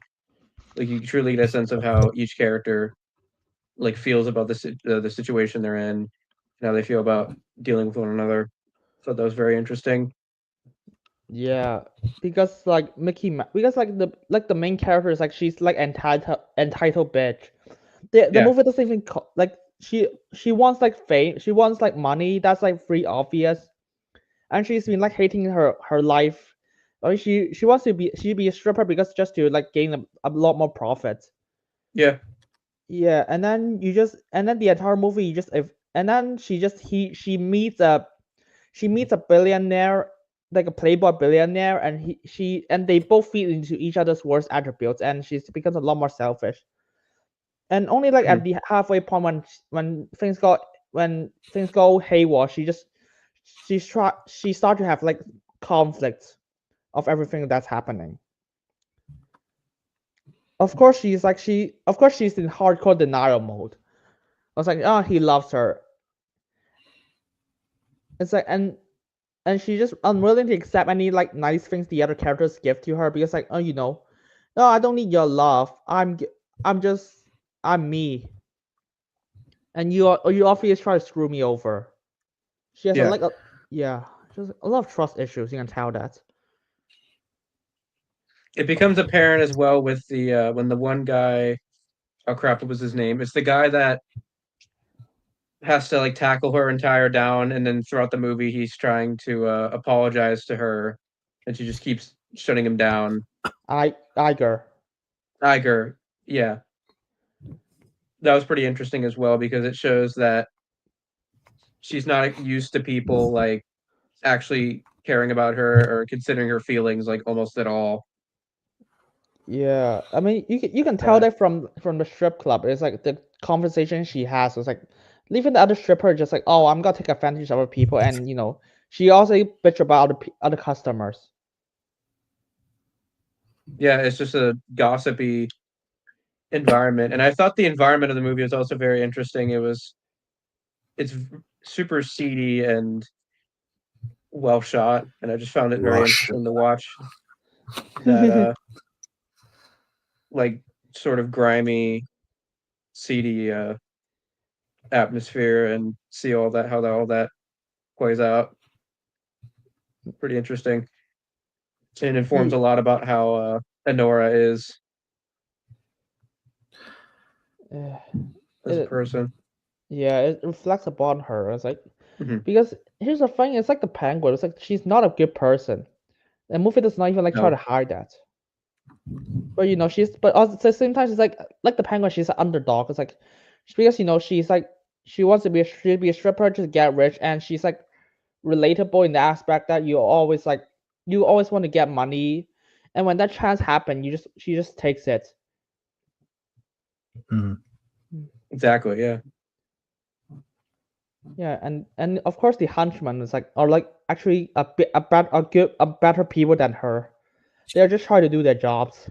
Oh yeah, the Toros are just trying to do what they're told to do, and well, not that's what they're trying to do. Yeah, they're just trying to do what they're told to do, and these people are just making it hard. I mean, of course, they do take a lot of things too far, and they are willing to assault people to get their way. So they're not necessarily good either. At least Yeah, most of them. but yeah, they just try to do their jobs. It's like, but you can get the perspective. It's like, oh, please just shut up. I just want to get paid and not get fired. And yeah, it's a love it.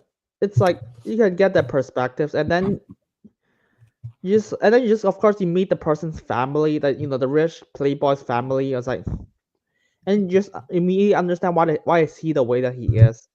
Her mom is an entitled bitch who just like puts her family name above everything else, and she refuses to apologize. Mhm. Yeah. Jeez. Yeah. They're All also right. enablers as well, because it's worth noting that he's not necessarily a billionaire as much as he is. They sort of reveal that he's more just like a nepotism baby, pretty much. He's just leeching off of their money. Oh, Yeah. Ranky's coming in with the sandwich allegations again. Oh, great. Don't worry. He's got to appear in Ranky. 10 minutes. Uh. Oh yeah. Don't worry. You have your chance later. So I know, like, I know there's like a bit of a discussion from discourses whether, like, how did you guys feel about it going, like, so I feel like I've seen a lot of discourse about, like, the first half being like really really interesting and all that stuff, but then when it goes to the second half going into Russia and then like all that stuff, like that kind of turns some people off. What would you Of guys think about that? Yeah, of course they can't see Hmm. Mickey Madison's titties. I guess. I mean, I'm sad as well, That's but funny. I've actually heard a couple people I've talked to say it doesn't get interesting until the second act or so. Hmm. It's which is interesting. weird because we love the end. Like we love every single second of it. There's a lot of character Oh, yeah. informed, Mhm. and then it's Yeah. like the second half is like basically the Anora just rise for the first half, like get her status in like the first hour, and just like have everything crumble before her eyes in the second half. But yeah, she's just in hardcore denial mode. It's like she has a lot of reactions, so you just get interesting with her about like, oh, yeah, when this situation happens, she has a lot to say. It's like, oh, let's just go to this place, this place, this place. I was like, don't do this to me. I'm gonna fight back. And yeah, I have no idea the discord between both sides. I mean, I guess one side is just like, oh, there's a finally plot is happening. The other side it's like, oh, I love her titties. I think that's the only compare. That I think that's the way.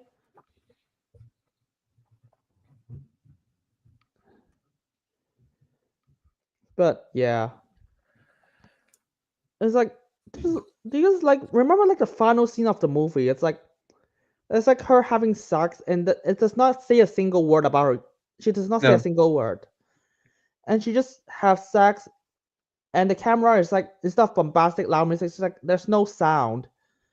Like okay, there's only like general noise, general sound, and it's not even focusing on like her sexual appeal. Just zoom closer to like her clothed part, and then she just breaks down crying, and just because this is like the first time she actually have a person that cares about her, and she's actually embracing it, and she realized like the entire time she's been screwed over, and it's like Yeah.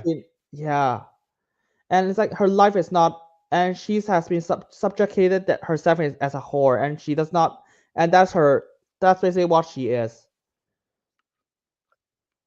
It's a lot of reflection, and you can tell that because like the entire most of the film Anora is just in bitch mode. It's like just denial. I was like, no, I'm just doing it because I actually care. I quote unquote care about other people, but mostly I just care about myself. Yeah, and like there's Okay. some like obvious discussions about like how sex workers are treated in the industry and all this stuff, and how people treat like other people when they're in the industry. So like you can kind of see probably there's some like retaliations or anything like that because like she's either used to it or like the stigmatisms of like this is how people normally would treat me like this. So like I just push it back kind of a thing. So seeing something genuine is like kind of hard, especially like when you can just pay for generosity kind of a thing. Yeah. And like yeah, towards the end it's like where everything is like she gets the wedding ring back and it's like something she's never really that's like or at least that point like okay, this is like real to her now. And honestly, it is an interesting way to end the movie, just with her crying. Yeah, because like she go through the entire movie. It's like, oh yeah, I'm a stripper who has been dealing with a lot of shit. My body for sale, and then when her life is crumbling upon her, and realize that Hello. a lot of people does not care about her. They just care about using her. and she is basically powerless for the entire when she's facing the rich family. Yes, yes, it is. Yeah, it's like it's very very good. And then just and then it's like the And crying is we'll- basically the crying is basically her like her final realization. I was like, what does like she could not take this any longer.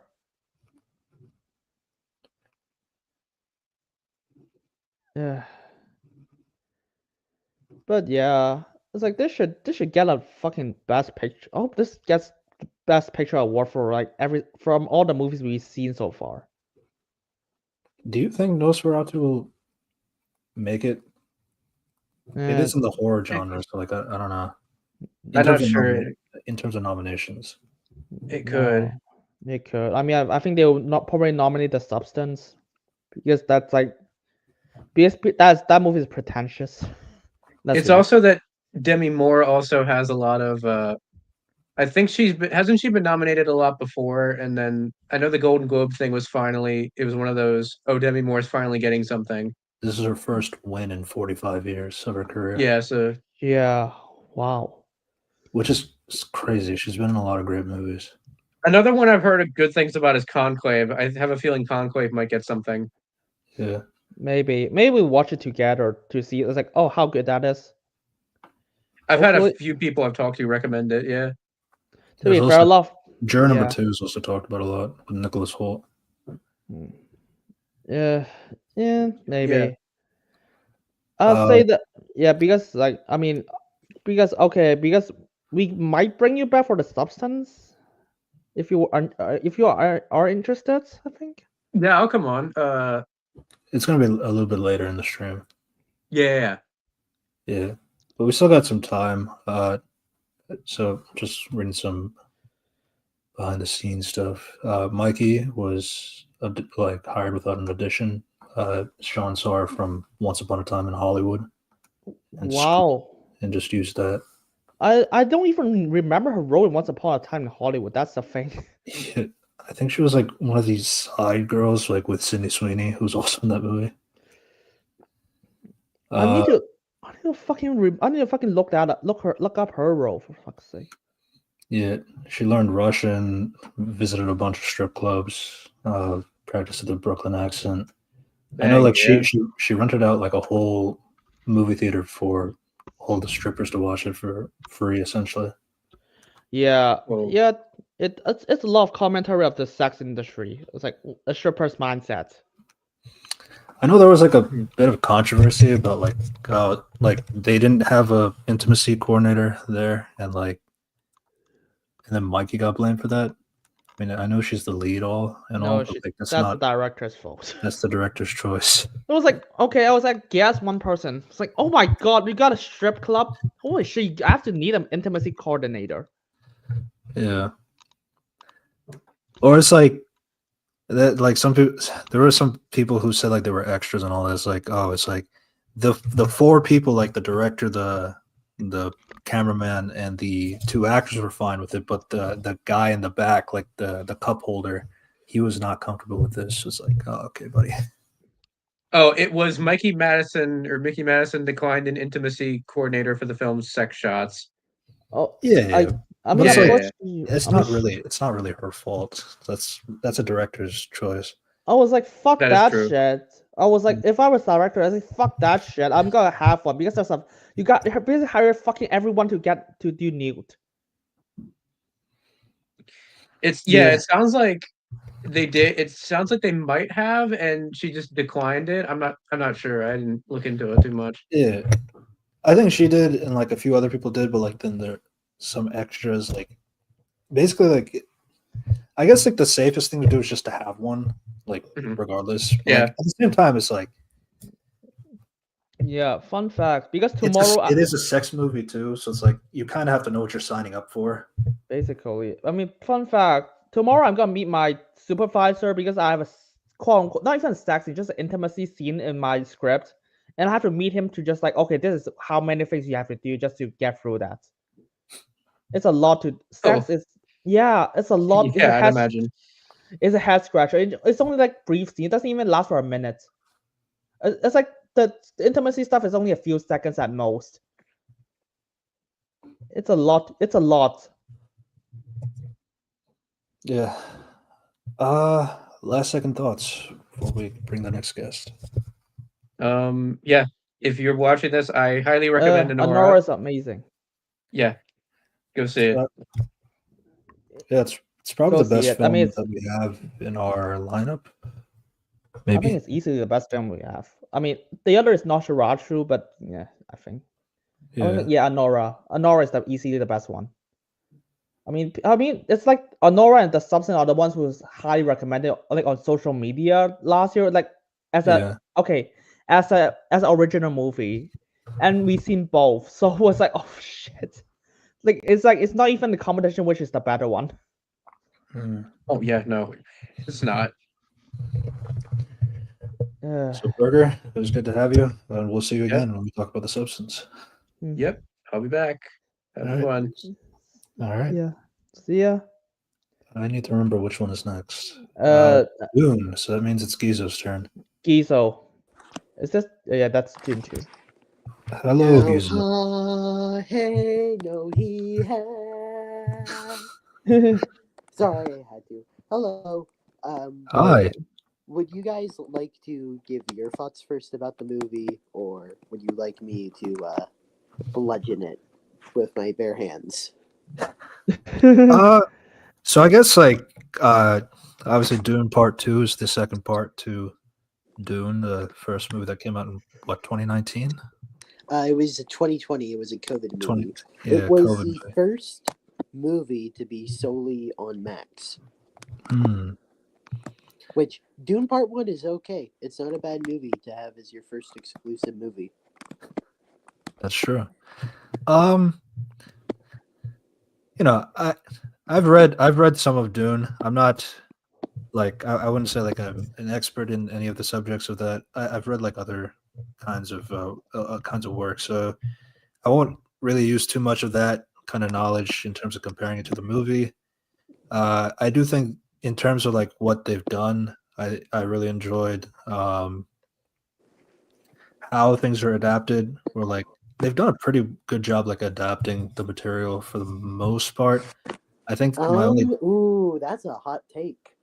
my biggest downside is like with the second part in particular is like there's so much like going on, but you have to remember that second part in the book happens within 4 years, and this is all happening in the same year. Well, there's Wait, really? like 3 parts to the. Yeah, I really do not like the pacing. I think a lot of adaptation is ruined. For example, the character of Chani is completely swapped, and I would like to raise a point here that applies to Denis Villeneuve as a whole. Denis Villeneuve cannot write good dialogue scenes. He is a great director. He is not a good script writer. Oh, who wrote the second movie? Dennis was one of the writers. Oh Jesus. Oh, that adds up because I think there's the writers were John Spahitz and Denis Villeneuve. Oh. I've always thought that Dune needed to work as a TV show. The problem is that Dune has already had a TV show. So well, in fairness, that show was made on the budget of half a penny. Dune is pretty big. If it had a Game of movie, Thrones budget, it would be fantastic. Yes, House of the Dragon proved that you can still do Game of Thrones style shows and pay off. You could easily do one, and Dune Prophecy sucks. But that's mostly because they decided to write off Brian Herbert, who's one of the worst writers of our time. Dune 2, to me, if I was to give it a comparison, it is like Avatar. You're not going to remember what really happens in this movie outside of a few memes. Mainly Stilgar because of his acting and like the Lisa Al-Gaib meme. And you're just going to remember, oh, hey, it's Avatar but sand. I think that's pretty much. I remember like parts of it. I remember like the speech of like Paul at the treaties, like, oh, I'm gonna like rise to beat the empires. Yeah, like he got Well, mad. the movie itself contradicts Frank Herbert's whole point. The movie wants you to root for Paul, even though Dune's whole point is you you do not want to root for prophets. You don't want to root for them because it's basically like they can manipulate you. That's the whole thing with Dune. Paul, at the end of the story, realizes he loses all of his friends. Stilgar, Gurney, all of them basically become his servants when he wants friends. And this movie completely does not understand that. This movie is probably my most hated movie of all time. Oh wow. I hate this more than TLJ. I hate this more than Rings of Power.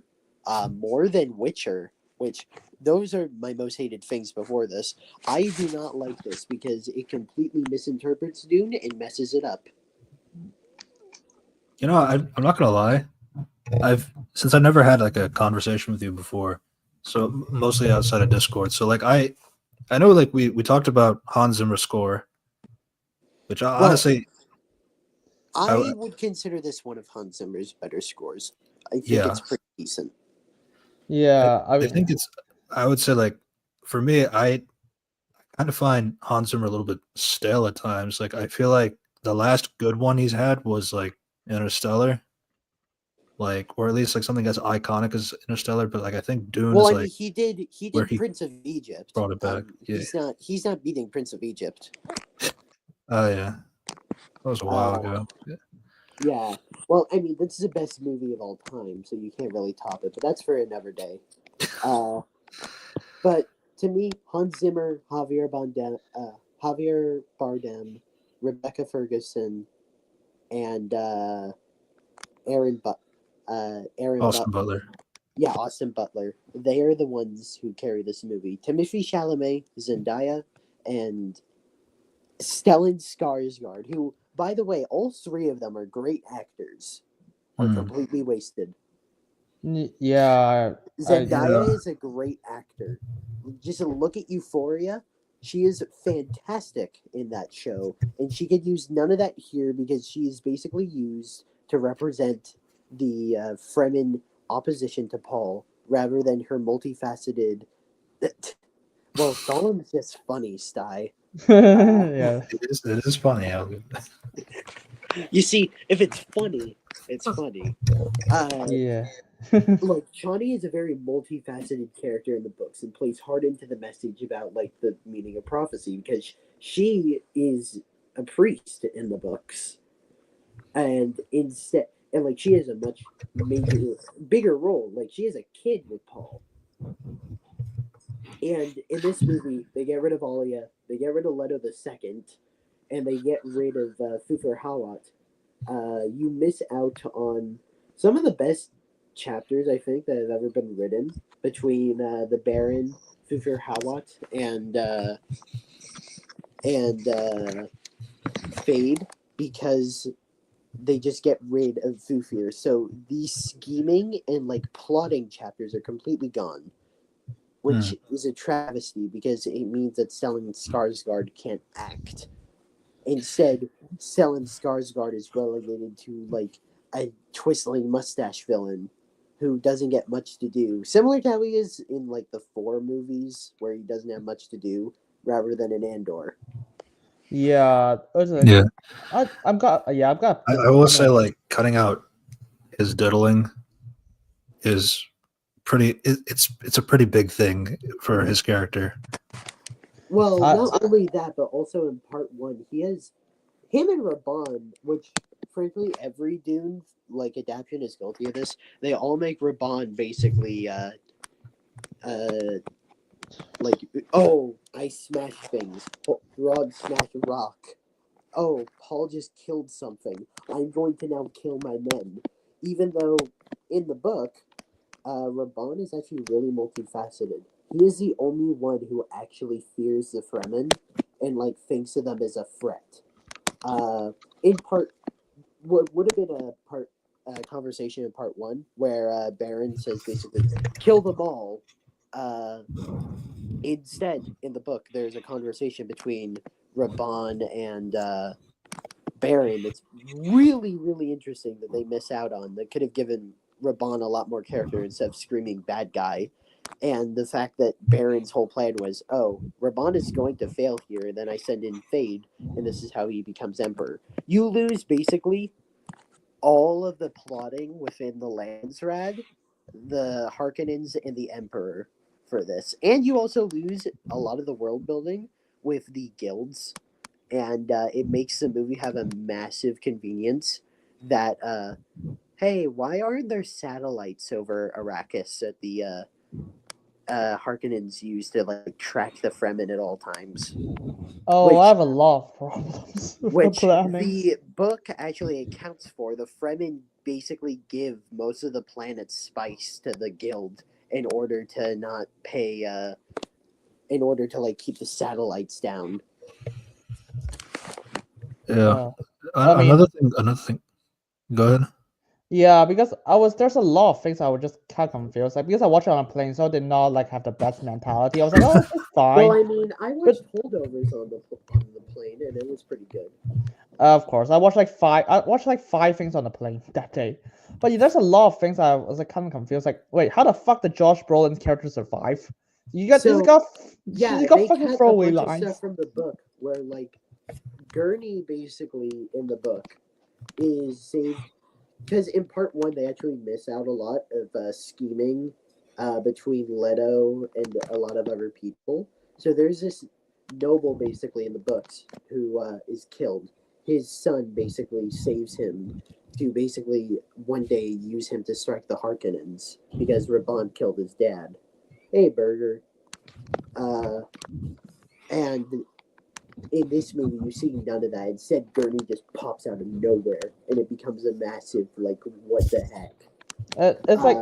It's like the Force Awakens. Like, oh, he just slaps. He appears now. And like, the first movie is mainly carried by Jason Momoa, Stellan Skarsgård, and Oscar Isaac. And it comes at the cost of everybody else because you get a lot of Thufir chapters, a lot of Gurney chapters, and some Rebecca scheming chapters that are Jessica scheming chapters are basically cut, which affect both movies. And in terms of the future for Dune 3, I don't know how you're really going to pull off Messiah with like the fact that they're basically praising Paul as a hero and have done nothing to show like the downfall of Shai Hulud. Yeah. Also, there's no Leto the Second.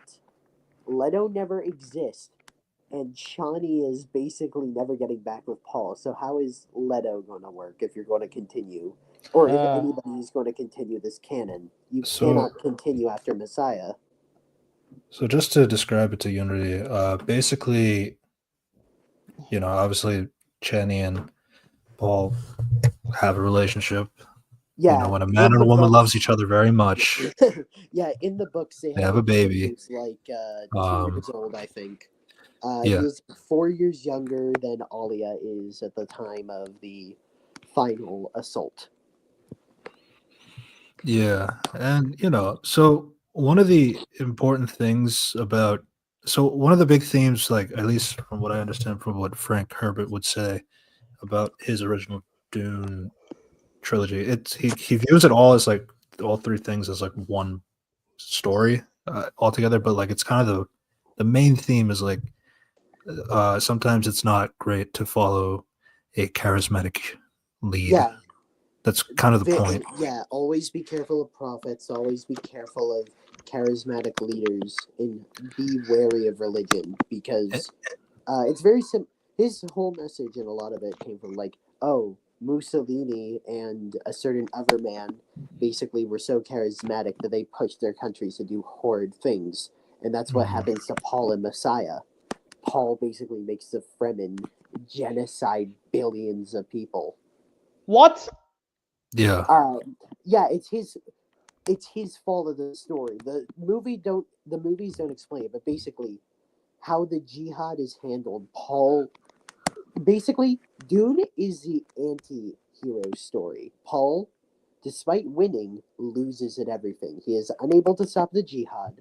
He is unable to stop the Fremen from going down the dark path of killing billions in the name of Paul.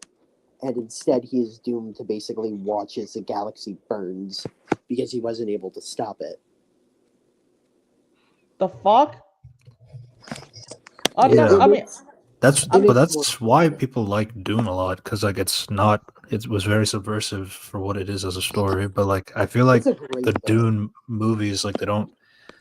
I do think the movies just aren't PG-13 so much. hurts. The rating hurts it a lot.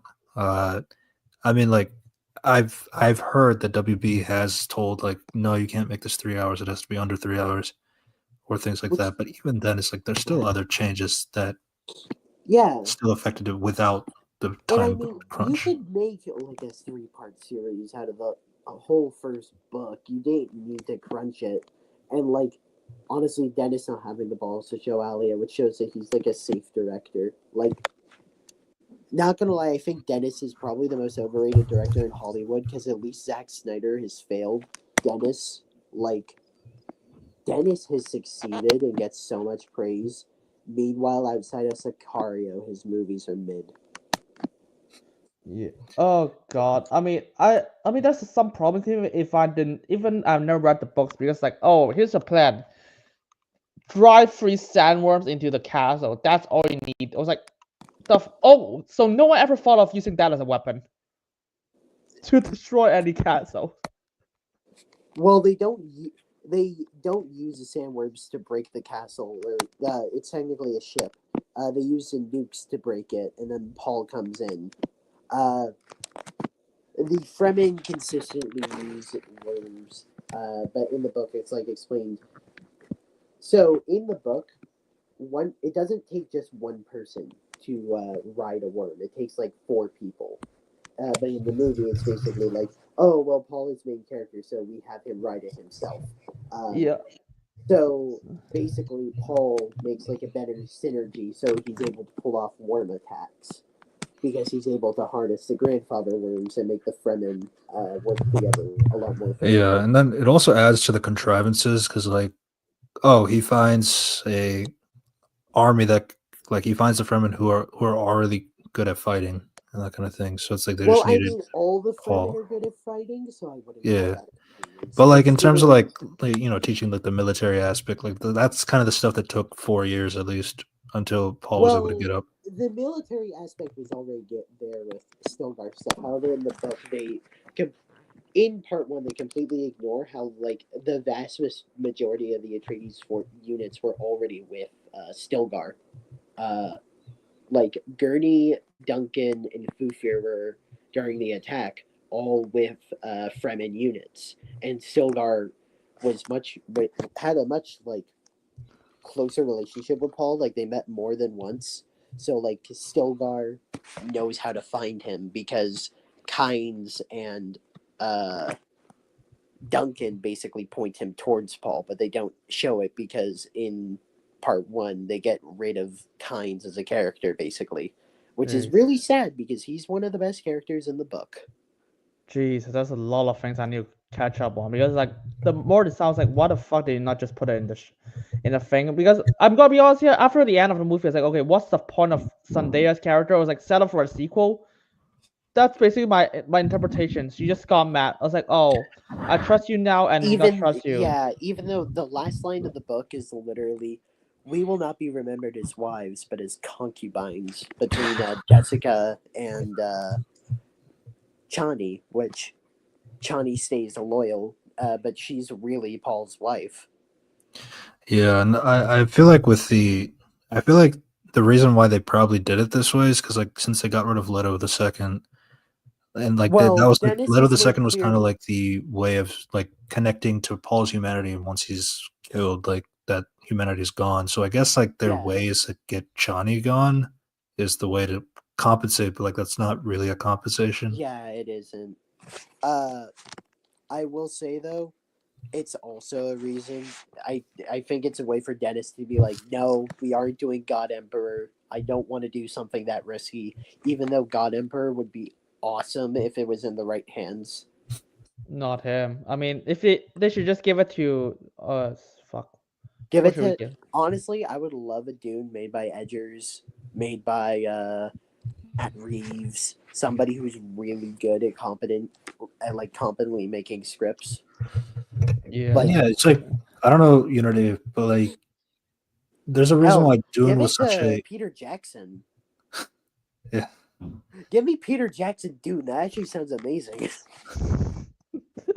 you know, that's why there's like a lot of like Dune has like inspired a lot of like great writers, like you know, like Game of George Thrones was Lucas. George Lucas. They were all like inspired by Dune. Well, and I wouldn't. Well- George was not as inspired by Dune. More his works were more inspired by Lovecraft and J.D. Vance. But Frank Herbert definitely had an effect on him with magic, and also with Daenerys' story, especially. Yeah. However, he is outside of. But I do feel like he has like a bit of like don't like he kind of has like a similar vibe of like you know following Ned Stark, but like you're not actually supposed to follow Ned Stark, kind of a thing, or having like a protagonist that you're not really supposed to be following the whole time, kind of a thing. Well, yeah, like also a protagonist you're not really supposed to root for, and I think that inspired a lot of Cersei chapters, and also like Theon chapters, because in Game of Thrones you have a lot of like chapter POVs that are of basically the antagonists, the people who are horrible. Look at Cersei, Theon, and a lot of the Sand Snakes. It also is like George Lucas's main influence. Maybe you could argue second besides Akira Horisawa. But he basically Dune inspired the Force, and also later Dune books inspired Warhammer 40k, mainly God Emperor Dune. So Dune is effectively like the Lord of Rings, like the Lord of the Rings, but sci-fi. Oh, nice. there's like minor problems that I don't think they address. Like, where the fuck is Poe's shield? They just like, oh, she has a shield. Yeah, that's gone now. Well, they don't basically autistically stress it as much as in the books where like the Fremen don't use shields because they can basically expertly go around them, and also it makes the worms go like tismy as hell. That was not explained in the movies. Holy shit. Yeah, it was not. It's explained in part 1, but it's never brought up in part 2, even though the vast majority of people did not watch part 1 because 1, it's on Max, and 2, it came out during COVID. And at that time during COVID, most people were hooked on Disney Plus with Mando and Book of Boba Fett and Kenobi. What the fuck? I mean, that explains. There's a lot of shoe inconsistencies. You got a fucking Gladiator scene of Austin Butler. And Denis just had a message about today, like he's not doing anything post Dune Messiah. It'll become that's been a thing for a while, But yeah. a few months. He's basically like, yeah, I'm stopping a Messiah because I don't have the balls to do God Emperor and do like Leto the Second, even though it's really entertaining. What if Leto the Seconds is with Irulan's son, Florence Pugh? And also, That would defeat the it point would of Leto the be a Second. way to also like get rid of Alia from the story, and instead you can focus on Paul and the Fremen in Messiah. Yeah, I mean, I remember like they have Leia Seedogs in the movie. I was like, what the fuck did you do? They have Anya Taylor-Joy in the movie, and all she has is a one scene of a flashback. Yeah, which is basically their way of getting rid of Alia, which is a shame because Alia is a great character in the books. It would be really hard to pull off in any form of live action. Like, Yeah, because Alia is like a you would 2-year-old. need like a golem basically. Like, you would need probably a person in a mocap suit who can be CGI'd to be looking 2 feet. Oh, Anya Taylor-Joy is Alia. What? Yeah. Yeah, so basically Alia is like a 2-year-old who has like the wisdom of like a like a billion-year-old kind of a thing. So, In the books, she is like 4 so at the time the of way the that final the way battle. the TV show gets away with it is by having like they age her up just a little bit, like get like a decent 5-year-old, 6-year-old to just say some Yeah, heavy and lines. I think also 84 does that, but they have the 5-year-old playoff as a 2-year-old.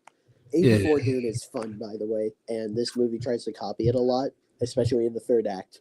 No, I think the movie's like a lot of styles, like a lot of shots like looks really good. But at the same time, I just think about the story, just a lot of it just confusing. I have no idea what the fuck Leia Sedo's character mean.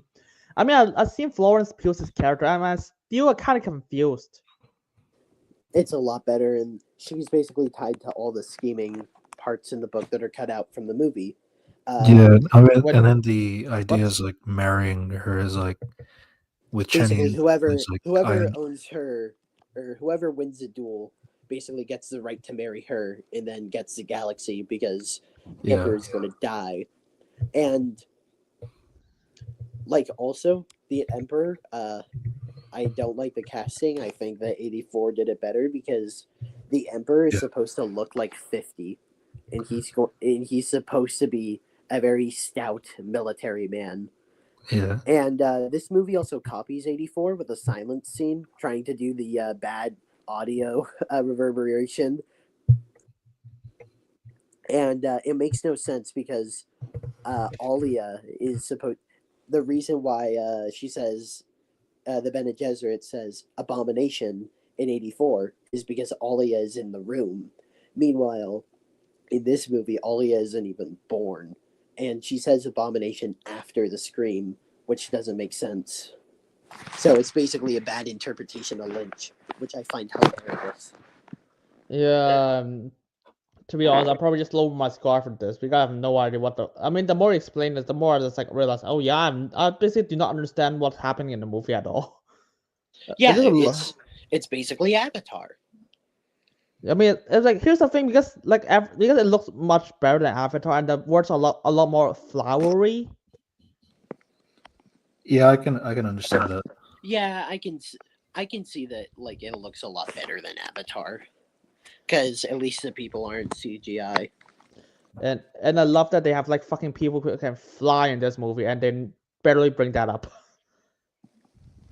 They're like jetpacks and shit.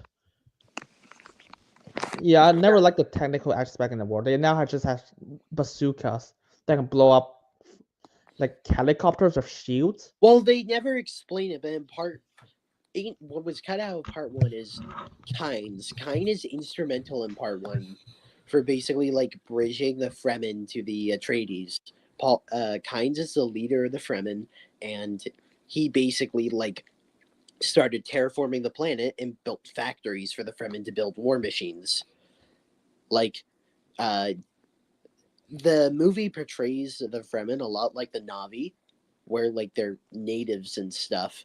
But in the books, they have factories. They mass produce their armor. They mass produce pistols that can break through shields. They mass produce swords and bazookas and water and whatever they need. Oh Jesus, that's a lot to cut out. Yep. I think this is probably one of the worst adaptations of all time. It depends. Yeah, this I mean, is up there with Wheel of Time, with Rings of Power, with Witcher, all of the bad ones. I mean, it just tricked a lot of people thinking it's faithful. Yeah, it's summer blockbuster. I mean, Trust me, in a few years, this movie is probably going to be forgot about. Probably, yeah. It's going to be like a Michael Bay film. I'm not gonna lie, we were gonna forget about it, but we just remembered you like to talk about, or you like to talk about in some capacity. So it's you know what? Let's put it in the video. Yeah. This is very much like it is going to be a Michael Bay film where, like, name a Transformers movie. You probably don't remember what happened to that movie, besides probably Dark of the Moon, where Chicago gets hit. Think of any of those films, and that's going to be Dune 2 in like 5 years. Jesus. Yeah, I guess. Yeah. Oh, it's like Wicked. I'll say the same for Wicked. It's like a lot of it. Just like it looks faithful, and the more you break into details, like Well, Wicked is going to be remembered by a bunch of theater Broadway kids. and theater kids. It And has that 50-year-olds. advantage. Jeez. Yeah. Literally, pick a high school theater class, and you Yeah. have fans of that movie. I will say that. Yeah. That. Yeah, it's shot very well, but it's a Denis film, so that makes sense. Dennis is one of the greatest, like, in terms of like lighting, shooting, in terms of the direction sides of stuff with the camera. He's Yeah. probably one of the best in the industry right now. I'm very thankful that this movie like didn't have the directing capabilities of Zack Snyder, and there's just a broken pixel in the middle of the movie. But he cannot write. Hmm. And Yeah. honestly, I recently rewatched Blade Runner. Or 2049. Yeah, Blade Runner 2049, and I felt the same thing because people only really remember that movie for the Ryan Gosling scenes of like him looking up into the purple light, which is a great shot and also a great meme. Also, well, to be fair, there's also naked Ana de Armas, but that's Yeah. neither here nor there. And that's going to Yeah. be like with this movie. You're going to see like memes in the future with like Lisa Nalgaib with Javier Bardem saying Lisa Nalgaib, and then it like cuts to the beautiful shots of like Paul walking out of like the sandstorm with his army. So Which, we do you have to know, wrap it up just a little bit. all right. Do you have Yeah. any last thoughts? I do not recommend this movie. It is mid at best, terrible at worst. Probably just mid for me. Yeah. I personally, I am biased here, so I will say it's terrible for me. However, that's with a lot of adaptation stuff that is left out, even though that adaptation stuff also harms the movie. It sucks, and I'm probably not even going to watch Dune Messiah. Yeah. I don't think I've seen. I don't want to watch Dune Prophecy anyway. So. It is Yeah. based off Brian Herbert, who is he basically made Dune into Star Wars. I would not recommend. Oh. And I Well. mean bad Star Wars Legends bad. Makes sense. Oh shit. Dune would work better as a TV show, but I think because this is the third adaptation, I don't think we're ever going to get that anytime Give soon. it 50 years. In 50 years.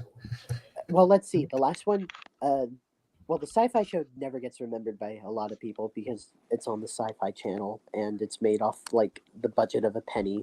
But the Lynch movie came out in the 80s to 2020. That's like 40-ish years or something. Yeah, so give it 40 years. I don't know, 2060, maybe we'll get a show. I would really enjoy a Peter Jackson Dune, because Peter Jackson, when he's really into it and like has no interference, can be just beautiful. He could do it without a lot of CGI, but it's probably never going to happen. Unfortunately, 2060 is too far in the future. If we're talking about Peter Jackson specifically, but yeah. Give it to Edgers or something like that. I would be fine with Edgers getting it. I would be fine with Reeves getting it. Yeah. Nolan would have worked, but he's not going to do it probably. No, he's not. All right, Gizos. It was good having you. Yeah. It was good being here. Are you going chronologically, by the way, or is it just any movie? We're just kind of. Okay, good, because I'm like, 2 hours in and you're only in February. Jesus Christ. No, it's not. It's not. We were just hopping around, yeah. Alrighty. I wish you all a good night. All right. Have fun Thanks, reviewing Penguin when you get to it. We already did. We already did, but yeah. Yeah. Thanks. All right, have fun. Right, thank y'all. Goodbye. Bye. Goodbye. Good day. All right. Rangi is up, and we will talk about something good. The Wild Robot. Hi. Hello, Rangi. Hi, is my sound okay? Yeah. Alright. Yeah, first time I've actually been able to catch Red on a stream. Yeah, that. You get busy every time. Yeah, no. The thing is, like, I like to duck when things are bad, so that's just a joke. Nah, but I'm here now. Yeah, but speaking of things that are bad, let's talk about something that's good. Yeah, but yeah, that is a good one. Part of me wanted to like linger on that as though I had a hot take. God. But Yeah. I was a little worried for a second. Not gonna lie. So we watch it together. Don't worry. yeah. Unity and I watched this together, and I was honestly very surprised. I had sort of a. I was sort of worried because I heard the way I'd heard the premise of this movie. I didn't really think it was.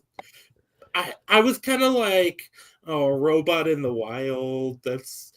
I guess that could be good, but I didn't know if I trusted the idea. If you know what I mean.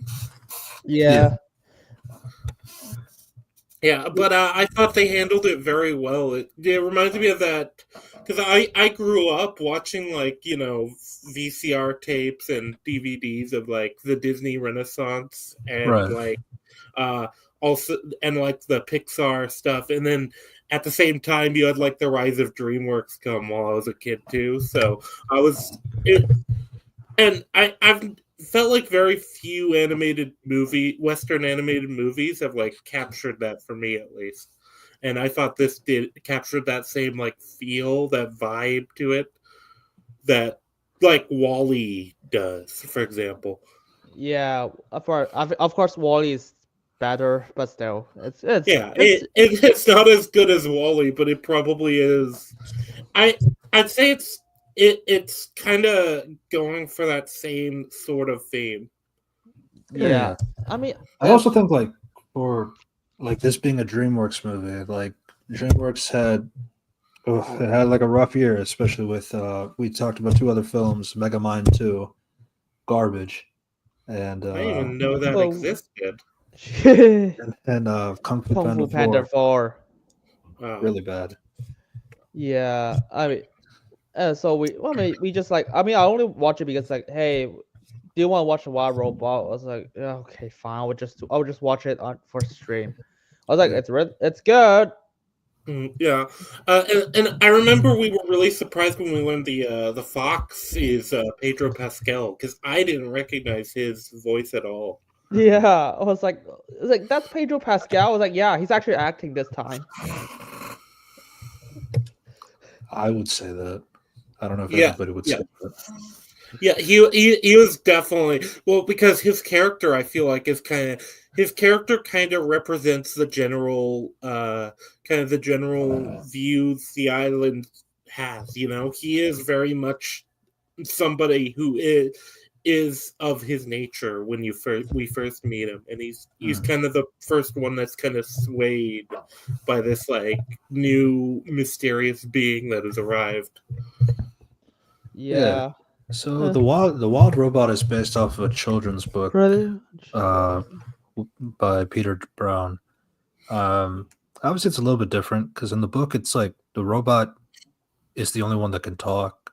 Well, it's basically the robot. So it's described in like third person, like Razum is like this. These are how the animals feel. It's like that kind of writing for kids. So like none of the animals can actually speak to each other. The robot can't speak to each other, but they do like grow a friendship among each other, that kind of thing. Yeah. So it's like, obviously the movie has to do a little bit of a work by giving characters the voice actors. That might be able to be done, but it would be a bit more artsy to do it that way. And I also don't think it would work for like mainstream audiences. Yeah, or it's like it could work for like a short film, but I don't know about a 90-minute film. Not like a feature length. No, yeah, but that's basically my take. I mean, it's like because all the characters are really good. Okay, most of the characters are really good. Is there anybody in particular, or you want to save that? Okay, I'm gonna say this. If the movie ends at the 65-minute mark, it would be a 10 out of 10 perfection.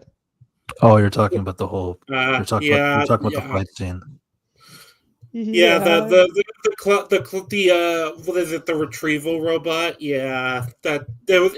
It felt really weird that retrieval robot would even have a personality. Yeah.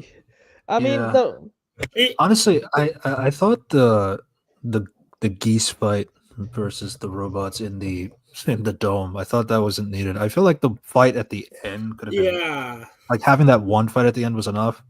Having two fights was a lot. The geese fight was another thing because I was looking at it like, Jesus, you're shooting like plasma guns out of the open just to kill some geese. You're destroying stuff. Just open the windows. Yeah, you could open the windows, but also just if you feel like you want to kill the geese, I feel like there's a lot of more efficient like systems you could have that would do that. A bird shot would probably be less destructive. Oh, just like the sleeping gas. Obviously, this would not be in the kids' book, so yeah, we'll just leave it at that. Yeah, when we watch it, it was like because like this could be a good end because like there's like still movies like, and then we just had the Destiny. We're like fuck. And then we were so worried that movie just straight downhill afterwards. And then we just I think that it's a very important scene for our little goth. Right. What was his name? Like I'm terrible with names. Sorry. Right Bill. Yeah, that was it. I think it's very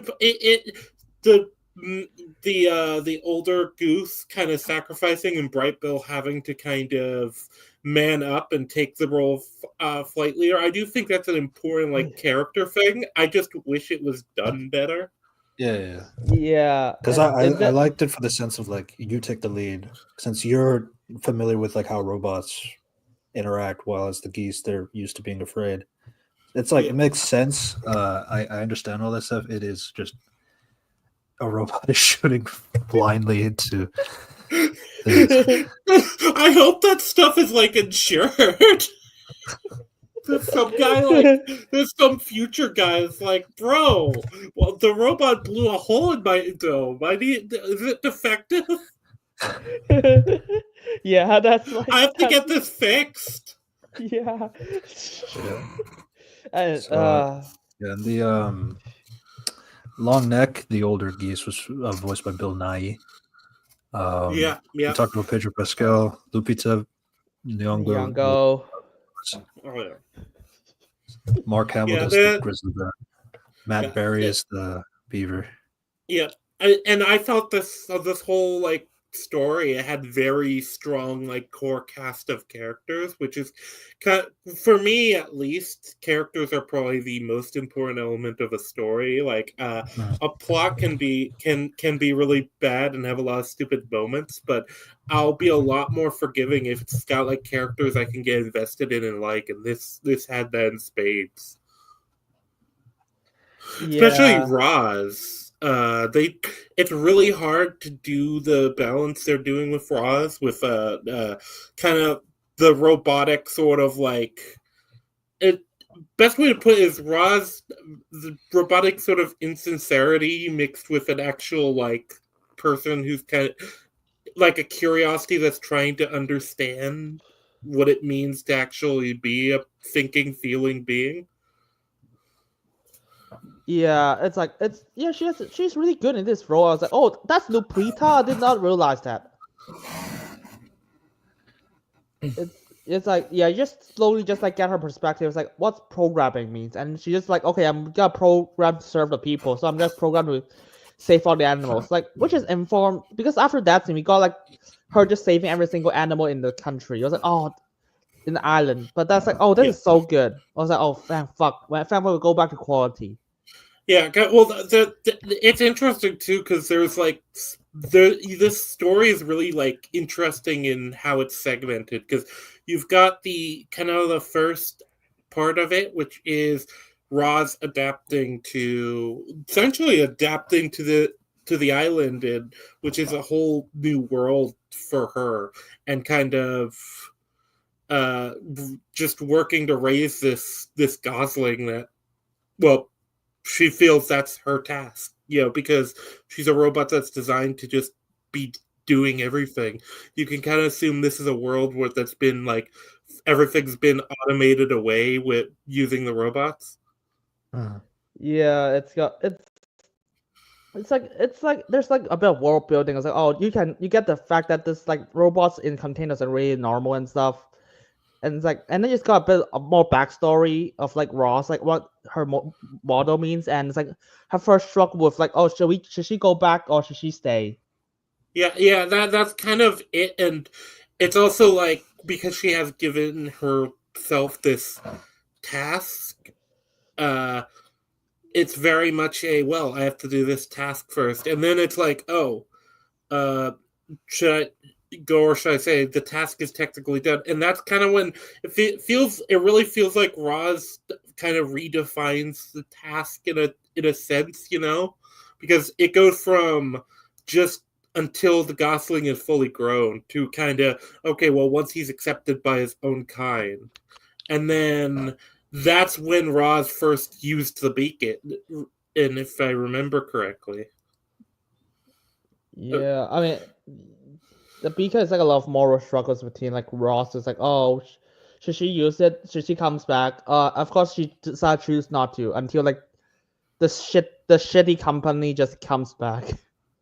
Yeah, but it's also Roz goes out of her way to try to understand what she is, what is she, what's different, like the nature of her own existence, and that's such an interesting thing to see from a robot, and also makes sense given she's had to like be rewriting her own programming in order to complete this task of basically being a mother. Yeah, that's and it's been rewritten to a point where like when she's talking to another robot that was also part of the typhoon accident, and when she tried, like, that robot doesn't know what she's talking about because Roz has kind of had to like alter like her coding so that to make it sense to like, this is my task, but like you need to do this, and this, and like that, and those are the kinds of variables that makes you more human. Yeah, and that's the other thing, though. I feel like basically she's kind of gone on this journey already to this point where it's like, oh, well, something's not right. I'm encountering a problem with this task that my normal robot programming doesn't work with, and that's why she's probably had to alter her code. You get the impression that I feel like any Rosalind unit that was put into the same position with the same experiences would end up exactly like her. And that was interesting about it too. Yeah, it's gonna be, that is the interesting aspect. Of course, like everything about like Ross and the jungle stuff was like, oh, brilliant. Like how she like struggles, like, oh, the bird returned, but he might not care about her that much because she has her own group now. And then we got this, yeah. And you kind of have the standard like fitting in because obviously Brightbill isn't a normal duck either. Because he's been raised by a robot, so obviously he has like some weird habits, some weird views on how you should act. And he's stunted, like he can't fly or swim properly. Yeah. Well, yeah, he's a runt. That's what they call him. Yeah, so he's and he had to learn other ways to fly other than the standard goose ways because he didn't grow his body didn't grow to the same like proportions that would make a goose able to fly in the way they normally do. So he had to learn from the hawk. Yeah, I see. That's true. Yeah, I mean, played by the guy from Mission Impossible, so that's cool. Yeah, it was just cool all around. He was a neat little side character. He doesn't have a major part, but he's still, he's around. Yeah, I mean, he comes out for a fight scene at the end, so okay.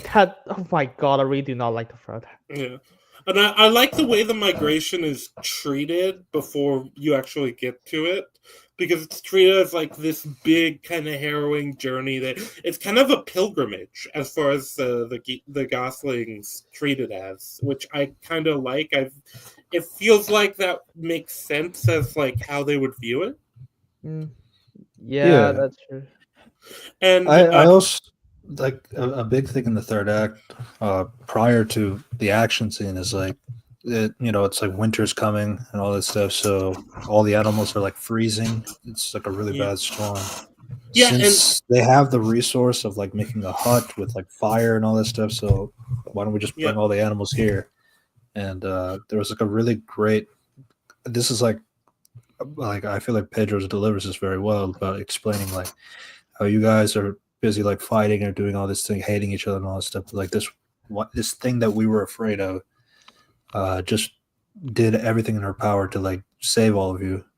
So you might as well just like respect that. Yeah, the winter part I think is basically it is the finishing of the Fox's character arc as well as just kind of it's a nice way to like progress things on the island rather than just seeing Roz kind of sitting there being sad, debating about going back or not. Yeah. And it also helps establish the reason why all the animals would want to risk themselves and want to fight for Roz. It is a One good. could say she brought unity among the community. Yeah, and I thought that was really neat. I didn't feel like we needed the ending battle. I thought that was kind of it felt unnecessary. It's not just unnecessary; it just caused a lot of problems. Well, especially because then Roz goes back right after. Goes back right after that. It's like you wasted 20 minutes. Yeah. Okay. So basically, so for me to break down this shitty scene, I was like, okay, they should just end this. I was like, this entire sequence holds back a lot. Not just that. I mean, that's at least that sequence. At least that 60 after the 65-minute mark, that scene is just quick. This one is dragged on. So how does this happen? Okay, so the fact that the like blue bite arrived back the same day the robots are gonna take her back. I was like, okay, that's the first contrivance I noticed. Yeah, Bright Bill got back that day, basically that day. Yeah, no, that's contrived, but it is also. But like actually, not entirely, because like she was waiting for him to come back, and then she sent the beacon as she saw him like come back. Because like yeah, I guess that yeah, true. Actually, yeah, you're right. That's fine. But at the same time, in terms of the action scene, is like what I like from it is like the unity of the animals, like fighting to defend her and all that stuff. Like in terms of like that does seem like the thing to do. Like have them like try to fight and all that stuff. The whole fire stuff is like it's also fair. I mean, they didn't expect it to self-destruct and cause like a forest fire. It is a lot. The problem is the problem is it's like at the end of it with the police torch then she's just like, no, I'm gonna go back anyway, and it kind of undermines it, I feel like. And the fact that there's a lot of like inconsistent motivation issue. Because apparently the entire time is like, oh, what do you want? So I want to pluck your information out of you. So what do we do? Let's just fucking shoot her and have explosion arrive next to her. I was like, my god. What? So the idea is like you can like destroy, like you can like, you don't need the robot to be like sentient to like steal the data. So like even if you blow it up, if you have her head, like that's enough. But in terms of like getting that information, it's not just that. It's not just that though. Like because like the thing about Roz is like she's also thinking, as the other robot was saying, is like, you're like, destroy me now. It's like, we'll just keep coming back and all that stuff. And that's the thing that she thinks about before she decides to leave them for good, because like that threat of like, we're still gonna come back even if I'm gone, kind of a thing. I don't mind it as an idea. I feel like it feels really weirdly like placed to have that happen right after that resolution. I think it's a case of it makes sense, but I think it affects the kind of the dramatic sort of emotional kind of payoff of seeing the animals fight to defend this basically outcast. And I the do fact like that they that. have like, yeah, there's just a lot of logistic issues, and then it turns out they can just like beam the beacon and just like shoot Ross out of it the entire time. It's like, oh, should just do that. Why didn't you open with that? Yeah, and the fact that there's only one person in charge of the entire shit. There's no security guards. Like that Well, fucking robot is the pe- only thing well, that's in charge. People suck, to be fair. So, but I guess robots aren't any better. So what do I know? No. Yeah. You think they just have a remote off button? No, but nope. They just got steal this, and this robot just like has so much that like okay, the evil robot has so much personality for no reason. They're just like, oh, I have a lot of hentai. I didn't mind the evil robot having a personality. She's also voiced by Lupita. No, that's not voiced by Lupita. I think it's voiced by. No, Lupita voiced she voiced the. I think she voiced She voiced the broken robot. No, yeah. no, that she's for this the tentacle robot is voiced by Stephanie Hughes. Oh, right. Yeah. Everything Everywhere All at Once. Yeah, so I mean it's fine. I mean, guess I guess I stretch it, and then you're just like, here's a fucking monologue. I'm gonna make you steal your data. You are not gonna fucking remember everything. Shut up and just steal it. I think my big problem with that character was mostly just that it feels kind of like they're trying to make up for the robot is not really a presence until then, so it feels kind of like, well, we needed a villain. So here is the villain, and let's make them memorable by giving them a lot of personality. But yeah, fair. That's probably what you have to do. But a lot of it did just feel like why are you telling Roz that you're gonna steal their data? Why not just we're just lie to her even? Yeah, lie to her. It's like when we were doing Arcane season 2. When we were like, oh, like when like okay, what the fuck is it called? Oh, okay, I forgot. The ambassador just like have 5 kidnapped. Let's just have a speech about we've been paying me. That's why I want to kill you. Like, shut up and just kill her already. I guess the thing is like with the whole lying aspect is like that was something that Roz knew how to do when she lied about I'll be right back. I'm going there, and it's like, oh, did you lie? You like that's what Fink was saying as like a praise. So it's like. I guess like with a robot, like can a robot lie? Do you have to say it though? Is a question, but like I don't know. Well, I feel like if this was established things before, was it? Yeah. I don't remember it being. I mean, I feel like the Roz unit wouldn't lie, but I feel like the retrieval unit that's dealing with like robots that acquired sentience, because it's weird. It felt like because the retrieval unit specifically says how it's trying to put them at ease. So maybe I can only guess this has happened before. Because the other thing too is like Roz is like has to develop her personality to what it is now, whereas like here like Vontra, she's like already has a personality by the time we get here. So it's like it is tough to say. It's a case of I'm wondering like why she was programmed with the personality, I guess, when Roz becoming kind of gaining that personality that is such a major thing of the show, and like, because she says she's acting that way in order to basically put people at ease and make it easier to capture. What the fuck? If I saw this robot and you act like this, I would be scared of shit. Oh, this is the thing though, but she's a robot retrieval robot, so it doesn't make sense. I mean, you expect like a retrieval robot to look nicer? And not fucking hentai over my body. It's a small blemish overall, though, on an overall all great film. I think I gave it like I'd probably still give it like a proper 8 out of 10. 7 or 8, yeah. It's like this.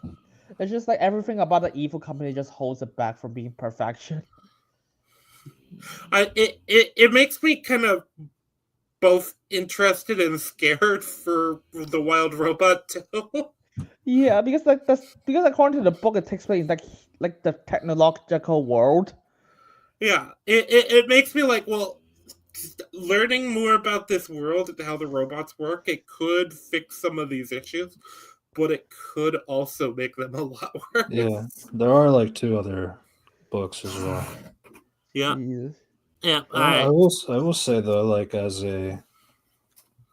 I mean, honestly, like I'll give DreamWorks that though. Like DreamWorks has been really failing for their sequels of old IPs. Now they just went back to their own thing, and it's did pretty well. So hopefully I'm hoping that's they learn good lessons from this. Yeah. yes. Yeah. Did you watch Hopefully. Transformers, Rangi? No, I haven't. It's been on my list of things, but I'm not a big Transformers buff. Yeah, So. I know it's been rated like really high. No, Yeah, I've heard a lot But- of good things, but I haven't seen it. It I was haven't like seen either. it was competing against the Wild Robot at the same time. The Wild Robot got the box office money, but Transformers One did. And Uh, this is the other thing with the Western entertainment industry, though. It's like, you know, we're not seeing this type of thing come out of Disney. Like Inside Out 2, I've heard good things about, but I'm not interested in Inside Out 2. So, Yeah, Oh, we which is gotta talk about we're it gonna later. talk about it soon. good. Are you the guys having another guest talk about it with you? Actually, we don't. for that No, one. we have enough today. Okay, maybe I'll check that out just to see it. But Yeah, overall, I don't know. I'm just so done with Disney. It's destroyed so much that people care about already. honestly, the thing here is like the Wild Robot being something new for DreamWorks, and it did really well. But like Disney has Inside Out 2 did really well, so they're gonna probably go back Yeah, to doing because like Luca did bad, even though Luca was during COVID. To be fair, even though Luca's like, I'm hoping that DreamWorks takes this as like a maybe we should try some new stuff and take some risks with new IPs because this worked out well. I'm hoping they learn the right lessons. Hopefully, that's it. That's my only that's my thing. Hopefully they do well, but hopefully they will not learn the wrong lessons. I mean, Yeah. to be fair, given that there are 2 sequels, Megamind 2 and Kung Fu Panda 4 only have bad reception, I doubt they will. I feel like that's the thing. I feel like Kung Fu Panda. There wasn't much you could do with this. I feel like Poe's journey was already done. yes, but like now they're saying let's do another trilogy. So Yeah. what do we know With Aquafina, with Aquafina? Oh no! Hollywood is trying to make Aquafina a thing for some reason. Isn't she from like Shang-Chi? Was it? Yes. Yeah. That's the only like thing I can think of that I know for a fact she's been in.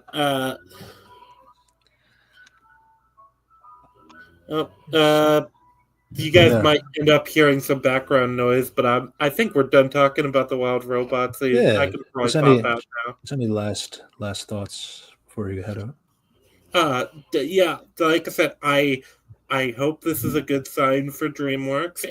It kind of, that's the thing. I would kind of put it similar to where I would put Puss in Boots, The Last Wish. I think The Last Wish is better, but Yeah. I'm hoping DreamWorks is gearing up for like a proper Renaissance era with a bunch of like particularly good things, but it's so hard to ever tell. Hollywood always learns the wrong lesson in some way. We just have to hope. And how do you want to pitch your channel for people to subscribe to? Okay, yeah, I can plug myself real quick. I'm Rangi Nui. I do gaming streams, and I also do streams about anime and other like sort of Japanese animation mostly. I might branch out into some Western animated stuff at some point. I haven't decided on that yet, but yeah, you can check me out. I saw my link is already in the description. And usually I kind of just do this. I have a guest on, or I ramble on my own about an anime show or a movie, and I also have a podcast with Iron Mandrill and Laughing Lulu, which gets re-uploaded onto my channel. Yay! So yeah, Nice. you can check me out. All right. Thanks a lot, Rangi. Thanks a Appreciate lot. it. You gentlemen have a nice night. We I'm will. gonna get back to my D&D game. Sorry. Okay, that's See fine. you, man. Uh, All right, and Burger, we'll call you back up now to do the substance before Unity and I do our other topics we want to talk about. So we'll do the substance now, and then yeah, let's talk about the substance. So you don't have any poster for that, right? I couldn't find one. All I had was a picture of Demi Moore from the movie. That's the extent. But we're talking about the substance now. So I'll just check if Burger's back. hi. I'll just text him. Yeah.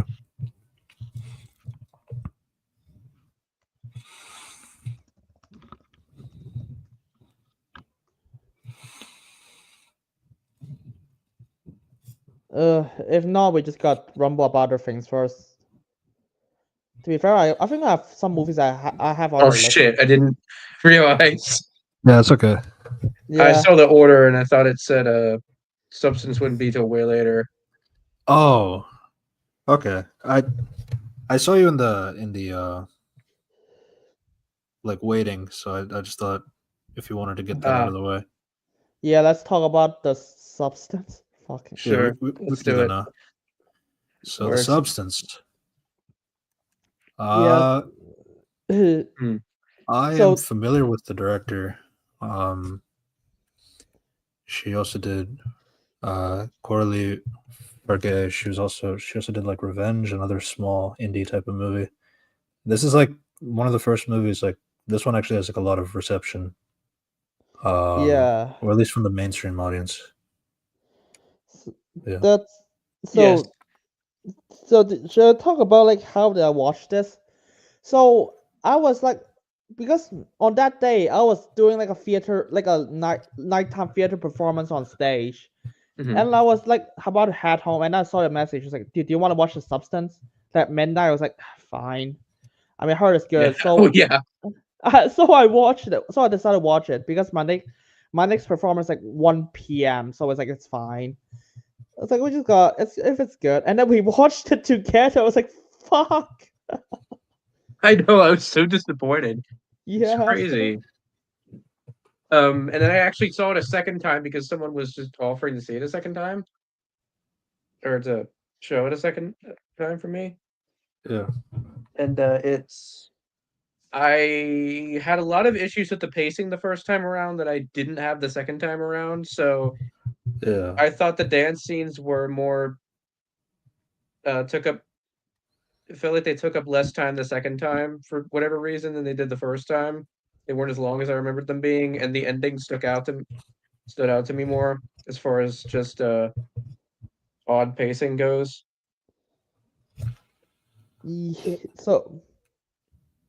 So I know my take is a little bit different because like I actually didn't really hate the movie the first time around, but I think that probably might have to do with the fact that like it's like a horror movie that we haven't seen in a while, or like in that aspect that I feel like horror in general is kind of like that medium where like I feel like when something is different, it gets a lot of praise.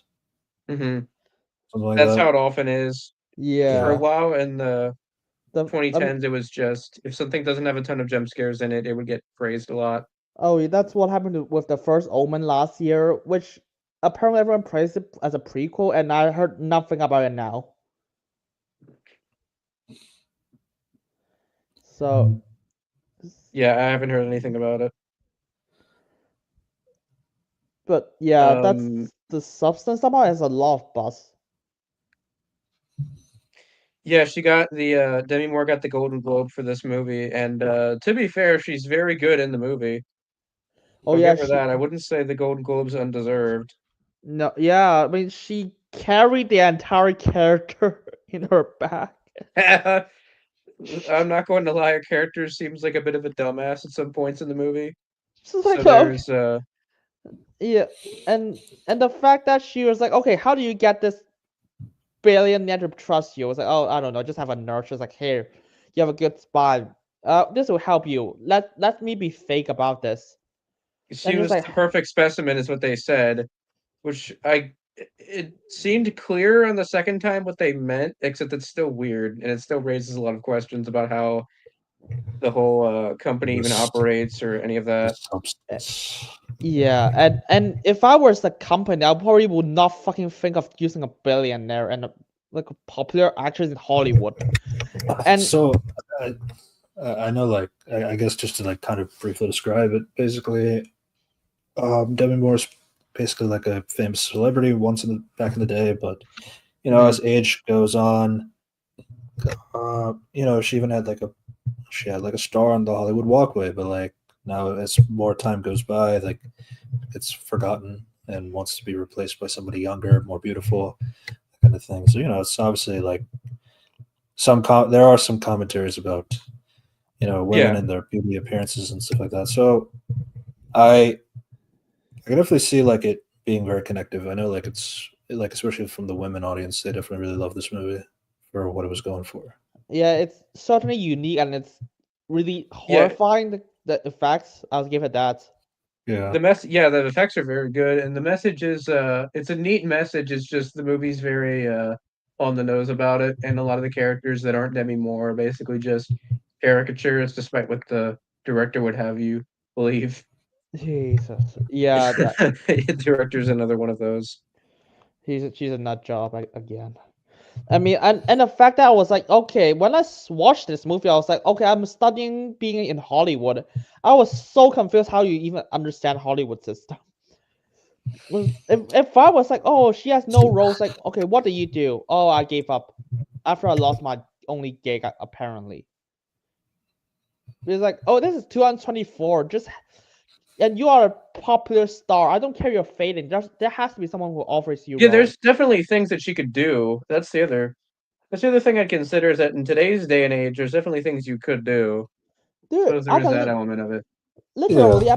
I post. It's still like the whole body dysmorphia kind of thing. Like, especially when somebody wants to go on a date with her, and like she already tells her that you look beautiful, but like she keeps looking at pictures of Margaret Qualley's and then like comparing herself to her, and it's like, okay, then go back and like changes her face, then goes back, she sees something else as a flaw, and then she tries like basically that where she's like hurting herself at that point, trying to look pretty, even though some guy already said that she looks beautiful already.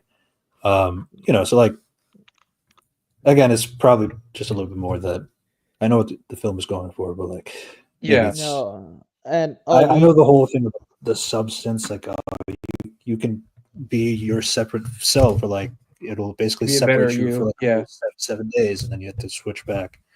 Mm-hmm. How does that switch work? Not really sure. Well, that's where it gets a bit confusing. So it's the way they describe it and talk about it is basically like a mitosis split where another body comes out of you. Oh, shut up, Rangi. Another person comes out of your back, and then you actually have to sew your other body back together. And then there's this what is it, a blood transfusion, it seems like, where how do you get between each conscience for each body? Essentially, like the needles. Yeah, Mm-hmm. but okay, because at first we were convinced that, oh yeah, she just possessed the other body to do a lot of shit, and then it turned out it turns out when she switched back, she realized nothing. Yeah, it gets confusing. It seems like they want you to think that they're the same person, except then they do things that are independent of one another. They do things that the other doesn't remember at several points of the movie, and it's hard to square that away. At least for me, both of the times I saw it, it was confusing and hard for me to understand. At least I've talked to some people about that and just haven't gotten anywhere as far as understanding how that works or makes sense. Yeah, I'm pretty sure that like the director is like, oh shit, I insist that that's how it works, and then what you present is completely different. So that's all the Yeah. confusion. So every time we switch to like Margaret Qualley and Demi Moore, it's like, okay, what the fuck is happening? The movie's very selective on what they do and don't remember, which people have tried to say that it's related to their dwindling sanities, except that just doesn't add up in the movie. So it's a little weird because the hyperlink in the Wikipedia refers to this as dissociative identity disorder, What? which What? like No. like it says like like Elizabeth and Sue begin to view themselves as separate individuals, which is how like somebody with DID would view themselves Well, as like. fuck you. That's not. But like that, they're clearly like transporting or some kind. But like it's weird because like then you see like when Demi Moore gets like to a point where like I don't care about anything, like I'm gonna eat a lot of food, and then you see like she's made like a print in like the chair because like, she's been sitting there all weekend or something like that. So and then when Margaret Qualley goes into the apartment, she can see that the print is still there. So like clearly like there's some level of like separation between the two characters. There is. yeah. But yeah, And I that's mean, one of the biggest problems with the movie. And then another big problem is Demi Moore is just told that she can stop it whenever she wants to, and She just she don't. just she just doesn't terminate the other self when being I get well the problem is that they don't make it because the problem is that from the way the movie plays out, you don't get the sense that Sue and Elizabeth are two separate people. So I you're mean, just wondering like Demi Moore's not getting any benefits from this herself, and she's starting to see Sue as this separate person. So why doesn't she just stop? yeah, basically. And then the more confusing is like because you have like Elizabeth and Sue wake up like they're both conscious at the same time, and then it's like that should be the most obvious they are not the same person anymore. It's like, okay, Hmm. why do you even risk anything? Because Hmm. okay, I really hate like some movies do that because like remember Anora? We talked about this Yes. at the ending. We just like Anora does not even say a single word, and you understand everything about her like, immediately. What the fuck does the substance do? Before the Demi Moore died, the shitty fight scene, she has a like Well, the long fight scene was speech. funny. Yeah, but like before that, we got like a long sequence, like explain why she feels about that way, and it's like really clunky, but it's like you're me, you're the younger me, and to a person who basically could not even hear you. And I was like, okay, you clearly. And when I saw this scene, I was like, okay, you clearly did not do a good job with your character, and you need this long exposition scene. I think the problem is like if it is like if they're trying to go about it like with DID, then like that's already like going like kind of flagrant in another direction because like DID is a real condition and all, so it's like to medicate it and supernaturalize it and all that stuff is not a healthy thing to do. In that sense, I didn't get the DID thing at all from watching it both times, actually. I mean, Yeah. they did not set up any DID, that's for sure. No, the Yeah. idea of it's actually very interesting. It's just all of the characters that aren't Demi Moore and Margaret Qualley are basically just caricatures for the most part. Yeah, like literally all they say is like, "Oh, I want to fuck Sue." Jesus, those are all the Yeah, and dialogue. it's which I get that I get it. That's the point they're going for. It's just I found it very on the nose, and then like I said before, I had some issues with how it's paced. I mean, there's a yeah, I don't even know because like there's a lot of, like, and then you just realize like Margaret Qualley is not even. I don't even know what's her character anymore. It's just Yeah. terrible. I mean, because like she treats it like, oh yeah, I know about Demi Moore. My mom used to like her, so I guess she's a part of my life too. Even though, it's better to be new or younger and all that stuff. So treating it as separate individuals and all that stuff. Or like when she was on the Tonight Show, Margaret did really well. Demi did really Yeah. well. They're both Yeah, really. all the actors are very good. Yeah, I mean, and yeah, then those two carry their own characters. Yeah. the main problem is basically the writing is not. I have a lot of questions that I don't see answers for. Is my main problem. All the That's acting effects and all that are very good, and I oh will say that Demi Moore did deserve the Golden Globe. I'd say that. The Pretty good. the whole practical effects of the monster was pretty Mhm. good, Oh Jesus! Oh, yeah, it that was- scene. despite looking horrible. Impressed. It's just from the, I will say though, I did really like I liked the cinematography for how it was going about. Yeah, like, it was pretty you know, interesting. close-ups, like how they handle with food, disgusting kind of thing, or The and then gross like you stuff. see like the star, and like you see how it like multiple people like were like appreciating it. It was like really cool, like, oh, I got to see it, and then people walk over it and like step, but somebody drops pizza on it, like as if it doesn't matter anymore. It gets cracked and all that stuff. And then like when the shot like ends with her puddle, like she's like laughing and like smiling on top of the star, and then like she turns to a pool of blood, but then it gets scrubbed over, forgotten, all that. So Yeah. it's like the thing is like I think there's some decent ideas in this film, No, I think like the first scene is good. It was like or you is know, it, at least like, I can see why people liked this movie. no, there's like there's a lot of Yeah. commentary. It's like what that's like the meaning of a star fading away. It's like basically shit you see, basically shit they done better in a star is born, but still. Mm. Yeah, I mean I I watched reckon. that this- one. But you see, like this is like body horror. Yeah, it is.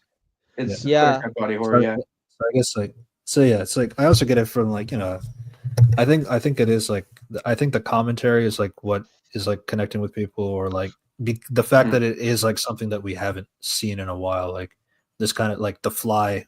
Obviously, there's The a lot of Fly, inspiration. a from lot it. of Cronenberg Thing. movies like The Fly or body horror or have elements of it.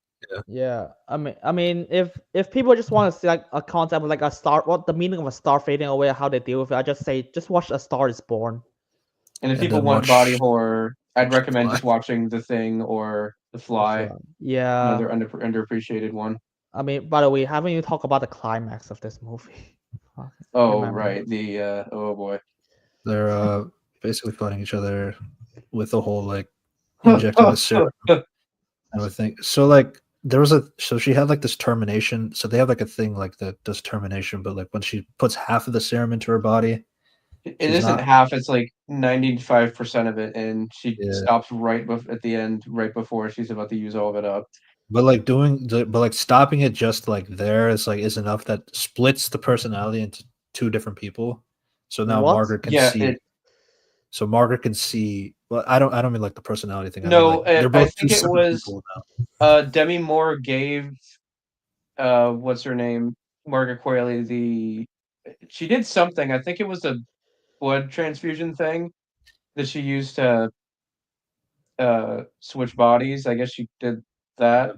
Basically, like because they did so much like switching and all that stuff, and like doing the injections, like extra injections that they shouldn't be doing, particularly on Margaret's side.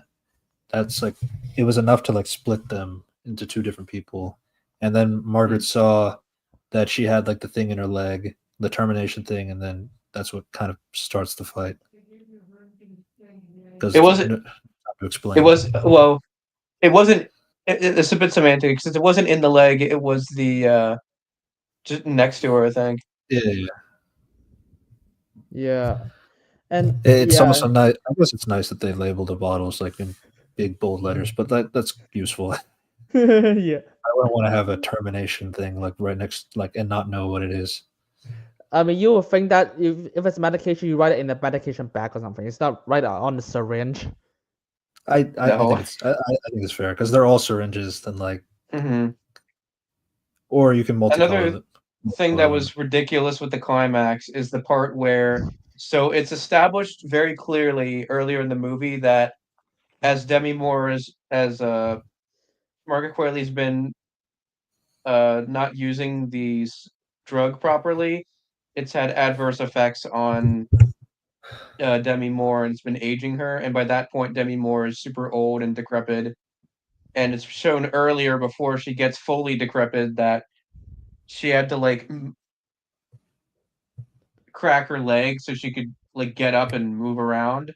So she shouldn't be able to freaking outrun Margaret Qualley in the fight scene. Hmm.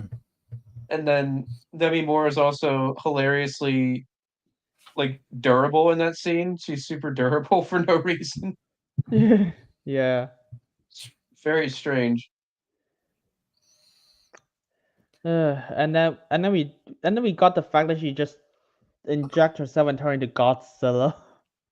Yeah, she injects herself, and then her suit injects herself to become the monster. I forget why she exactly did that. She just like she's dying. That's Oh, why. yeah, that's what it was. Yeah.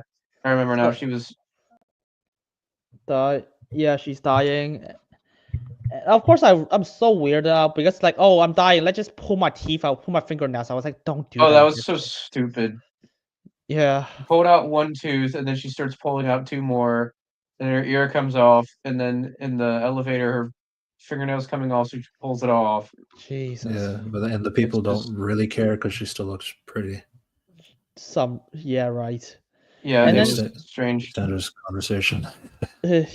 Uh, I mean, but like, it's a nice meme. The smile without teeth. That one. Oh, I've seen that gif a lot. yeah. Mhm. Yeah, and then we just got like inject herself and she becomes like a big monster. It's like, oh my god, I'm like a fucking. I don't even know what to describe this. She's a Cthulhu monster. Yeah, Cthulhu monster, Abomination, yeah.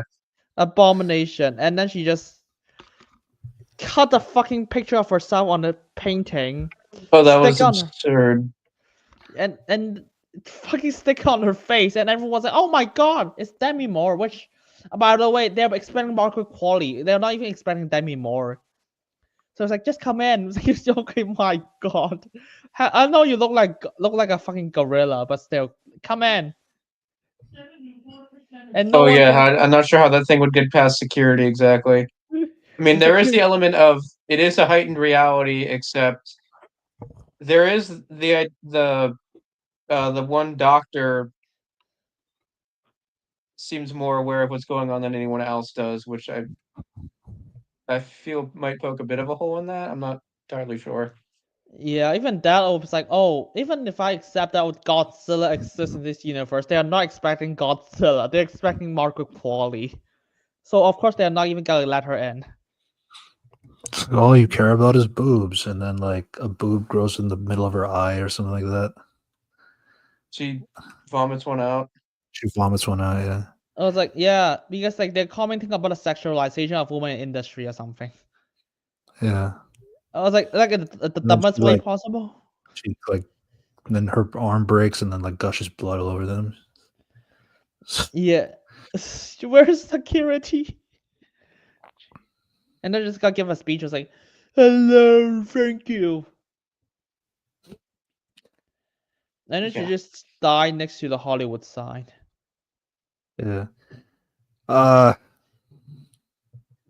Yeah. I mean, by the way, because I have no idea how the fuck this consciousness works. I don't even know is this like original Demi Moore with conscious. I mean, it is because like she's like thinking about like all the times that people praised her as she laughs as she's dying as well. So clearly has her thoughts, but then it's also like, oh, you rules just are have to so bad. remember the things that made you happy was when people liked you, and that's pretty much how that ends. Yeah, because the rules are so bad. That's why I was so confused at the end. I was like, did I'm you even honestly- have it? I'm honestly curious, like, because like Corley hasn't did like her last film was like 7 years ago for Revenge, which is a lot smaller in scale. Like it's basically about a woman who gets raped by three men left for dead, but then she basically has her, Kill Bill sort of kind of a thing mixed with Rambo, getting revenge and all that stuff. So it's something small, simple, and all that. So I'm curious like what got to this point in terms of like it's definitely a lot more ambitious. I'll give her that. I mean, she made a bunch of stupid said some of the stupid stuff. I wrote 146 pages, only 27 pages of dialogue. What the fuck? She's just like, oh, I don't want dialogue. I want to use colors of the background to show characters itself. Using the dialogue to inform characters. Yeah, she does. She's one of those, and then there's also Which the isn't, element of. Isn't like a crazy thing, right? Mhm. You don't use color of the background to showcase characters. I'll give it that. I mean, it can symbolize, Yeah, you can can. enhance It it. shouldn't be everything. It's like, and you can enhance it with the colors, and it's like there's a lot of good movies does that. Like Wes Anderson does that, but at the same time, he won't be like, oh, that's the only way I do that. And fucking Tim Burton does that. Mhm. Yeah, it's just basic film school shit. Oh, right, she directed The Sandman. How do I forgot? It was only one Didn't you episode. say she did like the bad episode of that show as well? Yeah, she directed a bad episode. Like what episode is that? It's like episode. I don't think the direction was bad though. Oh yeah, I have no idea. Because like The Sandman is such a weird show. I mentioned that already, but it's like the first half is better. Because there's like some good episodes and then some bad, and then the last 5 episodes are just straight up bad. I mean, not counting like the bonus episode. The last 5 episodes are continuously bad. When they're like facing some roles and just like when Rose is in the show, that's just continuously bad. Yeah, that writer was Vanessa James Benton, so a different writer for Sandman. Yeah, but holy shit, she really has a big gap when it comes to like what's her next project.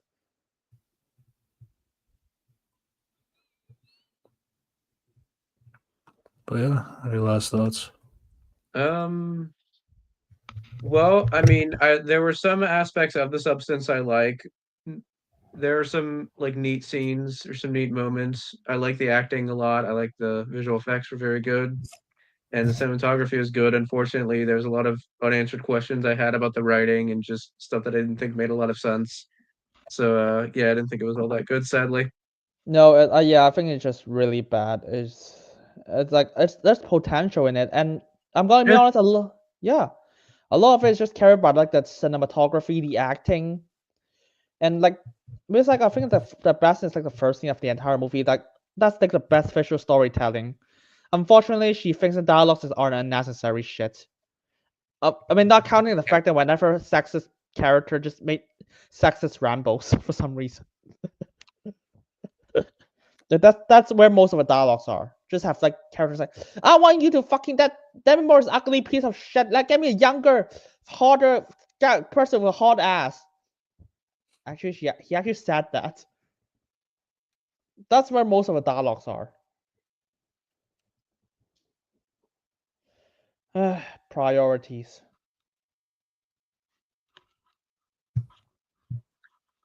Well, I think I've said all I have to say about that one, at least for the All moment. right, Burger, could Fun. you recommend your channel? Huh? Sorry. Just, shout out your channel. What is it about? Yeah, so I'm Burger Weister, and I've mainly done coverage on organized chaos, and I'm planning on doing more of that. I also wanted to do some coverage on What the EGAD at some point, Lily Orchards, writing tips videos, also one I have in mind. And then I also wanted to do, eventually, I wanted to branch out into media coverage and tackle the lighthouse at some point with just a group of people on a live stream setting. Yeah, Yeah, good. that's all I got. All right. Thank you for having me on. No problem. Yeah, have a good day. All right. See you As later. well. Oops. It's fine. Yeah, so you hear our take of the substance now. Yeah. I understand. I guess it's more of like I get what it's going for, and I just feel like I needed more time to explain some of these aspects because I could see why it was being paired up with Anora back then, especially when you have two hot women like Margaret and Mikey Madison in movies at the same time. So I get where the comparisons were coming from. Yeah. So let's see if we can do Yeah. this. Let's see. What's the first thing to bring up? Seriously? I'm not able to get any more pictures Oh, to this point, so this is the best I got. Doctor Who. So Doctor Who, well, I guess it depends on what you want to call it. Series 14, Series season 14. 1. Series 14. Fuck you, Russell T Davis. It should have been called Volume 1. I still stand by that. Yeah, book 1 or something. Volume 1, Book 1, that would be Chapter 1. Chapter would be a little bit too hard to do because of the seasons. I think volume and book is like a better idea. Something different. That way you let seasons be the classic Who, that niche, and then series be your middle stuff. It is what it is. But that's not what we're here to talk about. So try to figure out how to condense this all down. Oh, that's easy. What do you think of the Doctor?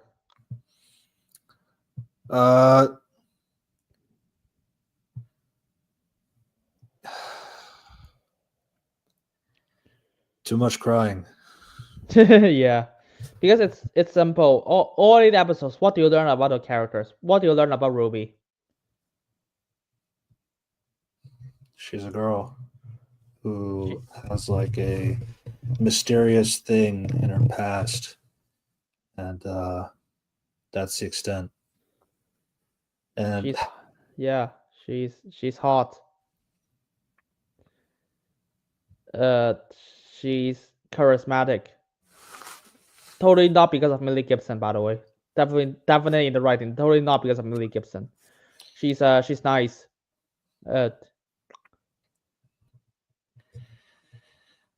So my thing about Doctor Who, because like obviously, as I've said like in all the other Doctor Who videos so far, I am not a Whovian.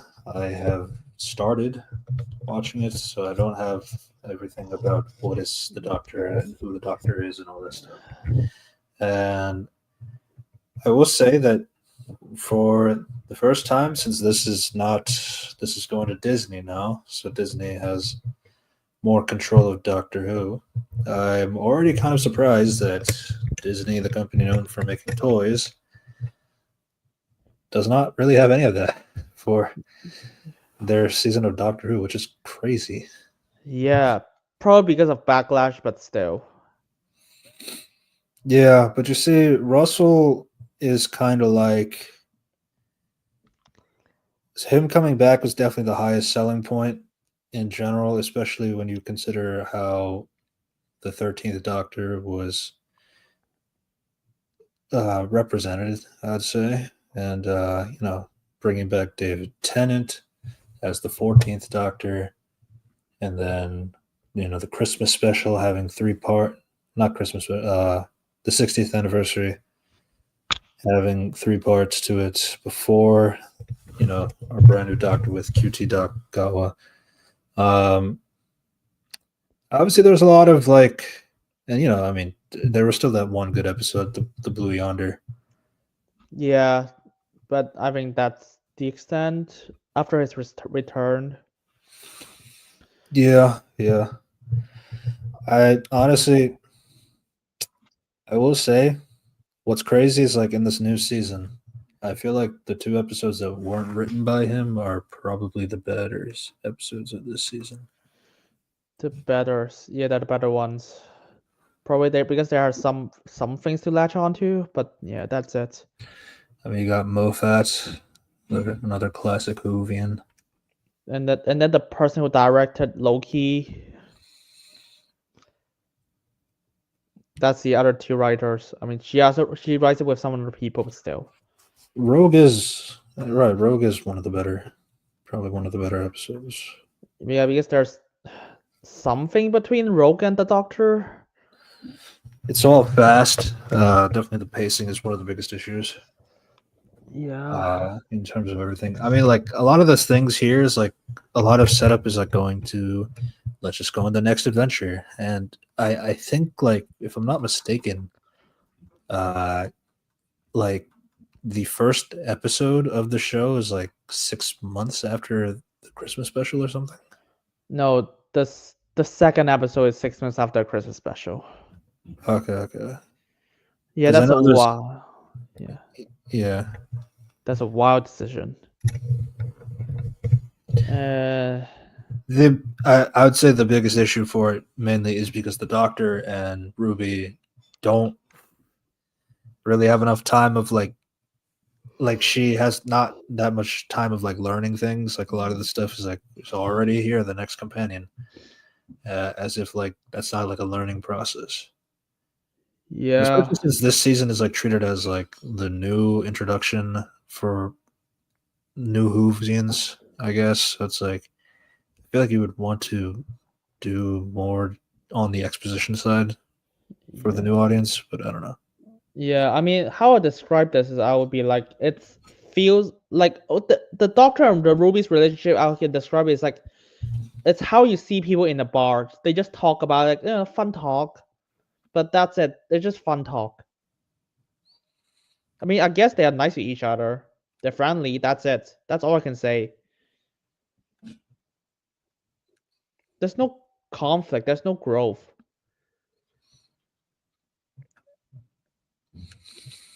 I mean, Yeah, because like most of all the season is like pretty much the big thing is like where does she get her power? Or like why is it that whenever she walks somewhere it starts snowing? Why is this cloaked lady pointing at the Doctor like he's like some kind of psychopath? What does all this mean? You know who else is asking this question? who else? Sutek.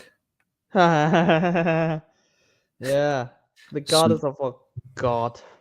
So I don't know the episode where he was in the Tom Baker season for the Fourth Doctor, but I know he's a villain that was like what 50 years ago. Yeah. And what was that thing? Well, I guess before we talk about Sutek in general, I guess like what would you like to say about the previous episodes? They range from bad to like horrible.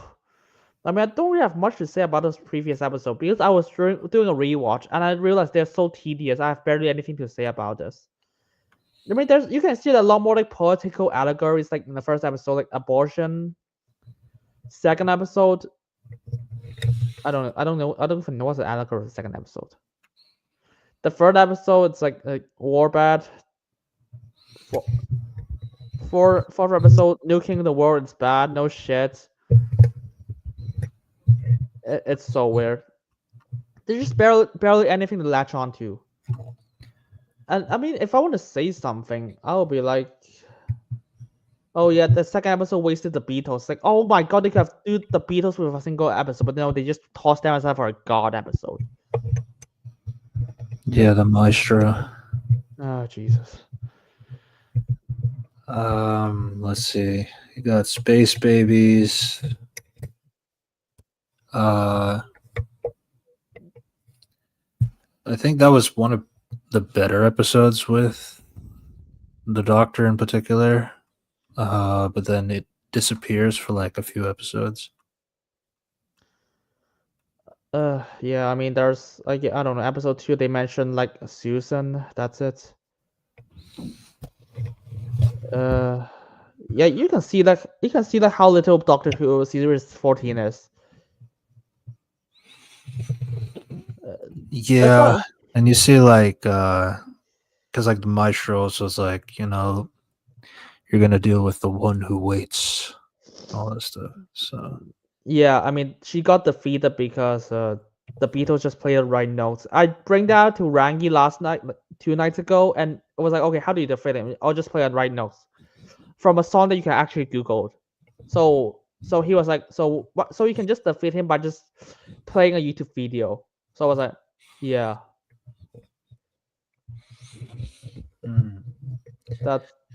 That's how much was defeated. And there's also so many like fourth wall breaks. I don't know why you would, as if it's Deadpool or something. Mystery box. I mean, we can just go to the last episode because this is how hollow it is. What about Boom? It was highly talked about Bad. because it's Moffat.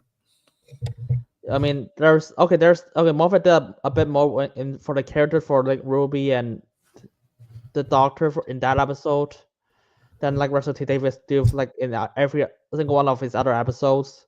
It also Like- has this trope of bringing in the new companion as a character, but as a different person.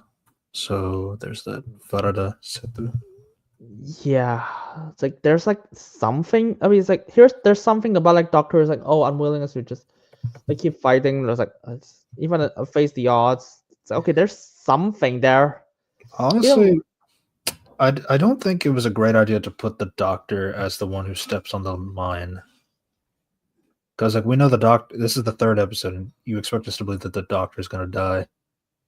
Like that was probably a bad choice. I think you probably should have put like Ruby or another character that at least like the audience can like latch onto. Like if they die, it would be bad. But I guess like if you put Ruby's foot there, it's like she hasn't been established that much either. I mean, or if they want to just tuck the hostage, put the kid have the kid stab on the landmine. Yeah. But yeah, there's not much to latch onto as well. 73 yards is also highly regarded. It's the highest rated episode. The fuck does that do with Ruby as a character? It's a paradox. Nice. I have no idea because everyone hates the ending. It was like it does not make any sense. It's just paradox. So what the fuck is the entity? I have no idea. I was like, what does that do with Ruby as a character? Well, she's struggling more emotionally. I don't know. It's like she does not. I was like, here's the thing. She's so family oriented, and every one of his family abandoned her, and I don't think she reacts that much. It's like after one scene, she just does not care anymore.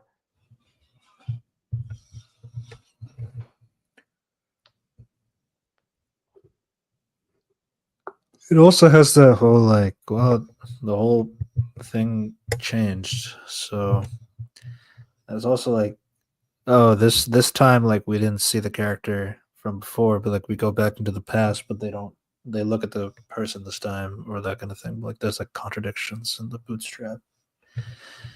But I'm going off of memory, so because this is all the way back in June. No, I rewatched that episode. It's absolutely nothing. I remember Dot and Bubble was like that TV The world kind of thing. Black Social Mirror. media. It turns out Black she's Mirror. racist. It turns out she's racist. So that's why she wants to kill herself. No, I'm serious. I was like, so the logic at the end is like she's racist, lol. So that means she's gonna venture around the world. She knows she's gonna die. That was like the one time I felt like I think that was like the time after a while that I felt like Gatwa did like a pretty good job in terms of like handling as a doctor that is now a black man at the very least. So yeah, I give him that because like I think one of the biggest issues with his doctor in particular is just like he's not given that much to do overall, and then when he does get stuff, it's either like crying or general quirky doctor kind of a thing, which is fine. I don't know, but I feel like the separations when you compare like Eccleston or David Tennant or Matt Smith in particular, it's like you can feel what makes them different in that sense.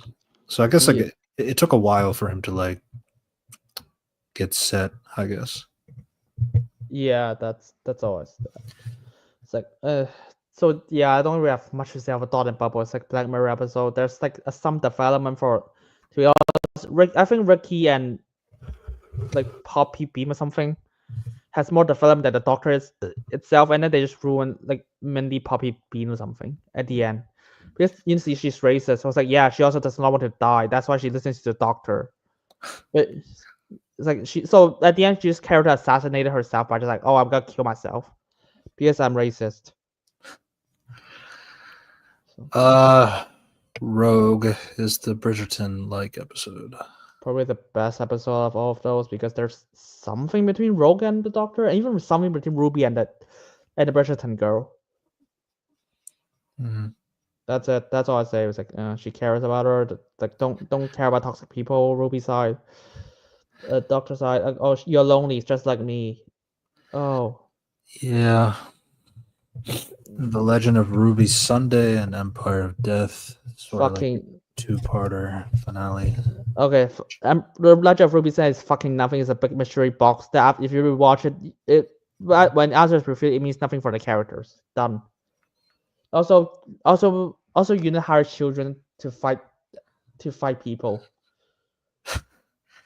This is really funny because like they get the way it ends is like there's like this unsettling demonic voice where it's like Susan Triad, and then it's like Susan Triad Technology or Su-Tech or Sutek, the god of death.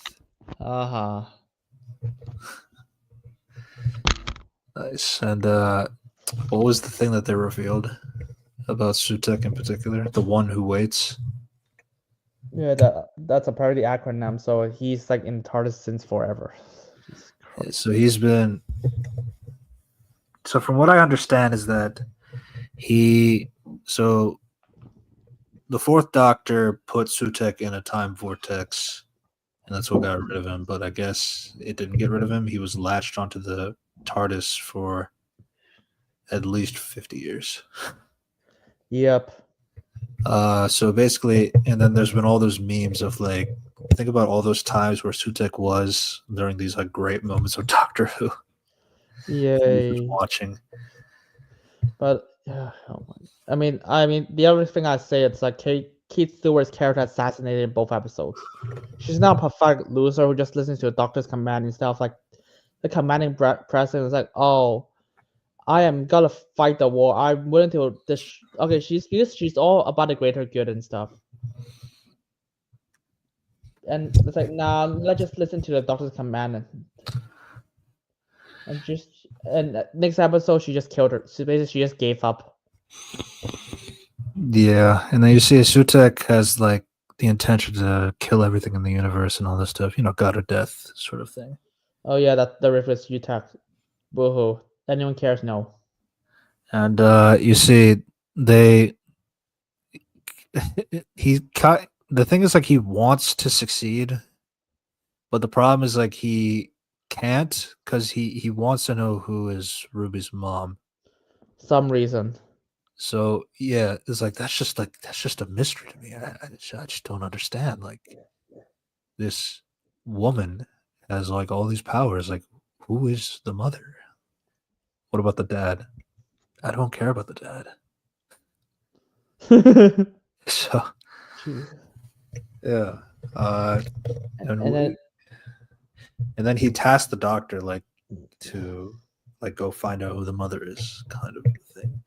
Oh, remember that impossible like intelligent rope? Yeah. It's just a regular rope you could find at Walmart. And it kills the Yaguai. Yeah, so the doctor finds out that about the mom, but it turns out the mom was like, so she was wearing a cloak. Why was she wearing a cloak? I guess it's cold outside. Fine. But then she points like mysteriously at the doctor. Why did she point at the doctor? Nah, she wasn't pointing at him. She was pointing at the sign that says Ruby Road. Jesus. And so who is the mom? Is it Jenna Coleman? I wish. It's some rando. It's just some random. So you see, and what inspired Russell T. Davis that decision? The Last Jedi. Yeah, it's like I watched those Star Wars movies. I don't remember which one it was. I like the one where they said that Rey was a nobody. Then there was a movie that said she was somebody. I didn't like that movie, but I liked the other one where She was nobody. So Yeah, so suffer the same consequence as TLJ. Fuckhead. yeah. So why was it snowing when it happens? Don't know. I mean the only behind the scenes explanation is why did she wear a cloak? Because time shrouded her. Time shroud. It's like, Jesus. bro, you could just say it was cold outside. Yeah, It was December 24th. It's okay to say it was cold outside. it just I mean ignoring the fact that the last series established that time is actually a living entity. Yeah. So is like time like on Ruby's side or something? Like time is shrouding her. And No. it's just funny too, because like if you listen to Russell T Davis, like he's got a lot of things to say. Like he's pretty bad at like interviews and stuff like that, but like he's like it was pretty obvious. Yeah, I mean, fucking, how you been in industry for like 40 years or something, and you're still really bad at interviews? Yeah. It's like it was like time shrouded her. Like duh. Like did you not? How did you not know that? I don't know because I watched the show. Yeah. So oh, and they said like she was 15 years old when she dropped Ruby off. So you know the dad is a predator. I guess that's why we don't see him. He's in jail. So Yeah, I guess that makes sense. But like, do you think that was a 15-year-old dropping off a baby? The person in the cloak. Like, let's be honest. no. No, I mean, there's no way. there's like some really shady dialogues as well. It's like, oh, the death plus death equals life. Genius. And also like, oh, when the doctor defeat you by throwing you a time stream, destroy the universe. What did you do? Throw him in the time stream again. Genius.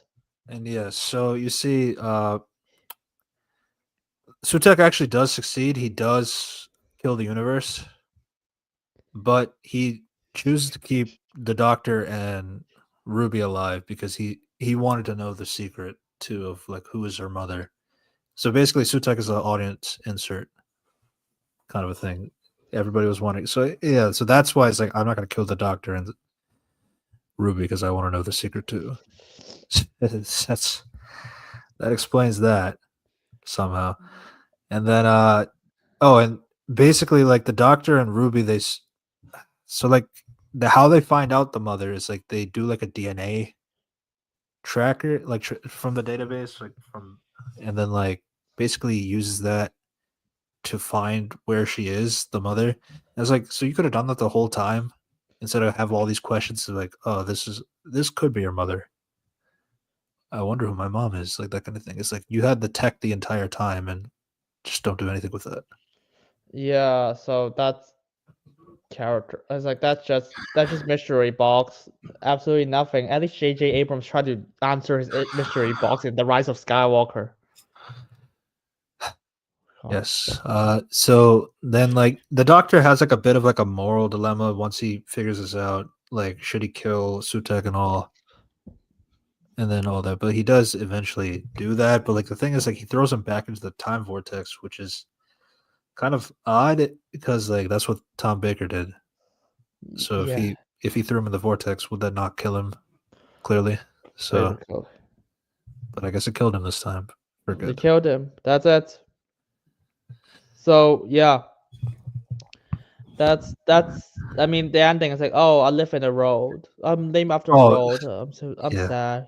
Yeah, and like you see, and so this is the reveal. She is a normal human. Her cosmic importance only comes from people believing she had to be special. Oh yeah, sure, Russell. Just gaslight us. So it's like that's like an attack on the audience, to be if we're being honest. Yeah. Oh, I'm sorry. I'm sorry. We pay so much attention for the writing. We actually gave a shit because you tell us to give a shit, and then you just troll us. I'm so sorry, Russell. Yeah. Now, and this is like their way of like getting rid of Ruby, quote unquote. Like now that we've reunited with the mother, let's find her birth father, probably the criminal. Because having sex with a 15-year-old, but okay. The Doctor leaves, promising Ruby that he will return. And then Mrs. Flood, the fourth wall breaker, tells the audience that while Ruby got a happy ending, the Doctor's story will end in absolute terror. Oh, sorry. It means that the Doctor's story will be another mystery box where we don't have any answers for. Don't worry about it. And then David's like, Russell's like, yeah, maybe it doesn't make sense now, but give me 2 more seasons, then it will all make sense. Fuck you! How about you make sense right now? Yeah, so he wants to take it up to 3 seasons, and then it'll all make sense. Yeah, right. I believe you. Bullshit. Don't criticize me now. You can criticize me after my 3rd season. Sure. I mean, after you got canceled for 3 seasons, I'll give you that. I mean, I would say, I mean, there's a lot of problems. Like, I don't even know. There's a lot of things I want to be spitball, but oh well. It's just beating a dead horse, and it's like everyone talked to death already. It's like why did why did Doctor leave? Because finding father is it's not like you already invented the DNA tracking shit. Just track it there. It's like let me look for my dad. Okay. I mean, I got this DNA sequencer that we just used to find your mom. It's like, no, let me find him. Okay. Yeah. And this is kind of why people thought that like Millie was probably done, because like it was a weird way to get rid of her in the season, which she's obviously not. I mean, she did film season 2 as well. Yeah. I mean, unless maybe they record her. It's like, oh, actually, I'm the daughter of the toy maker. Yeah, my mom was like nobody, but my dad, that's the guy. Oh, he's actually who fucked my mom. That's where I get my snow powers.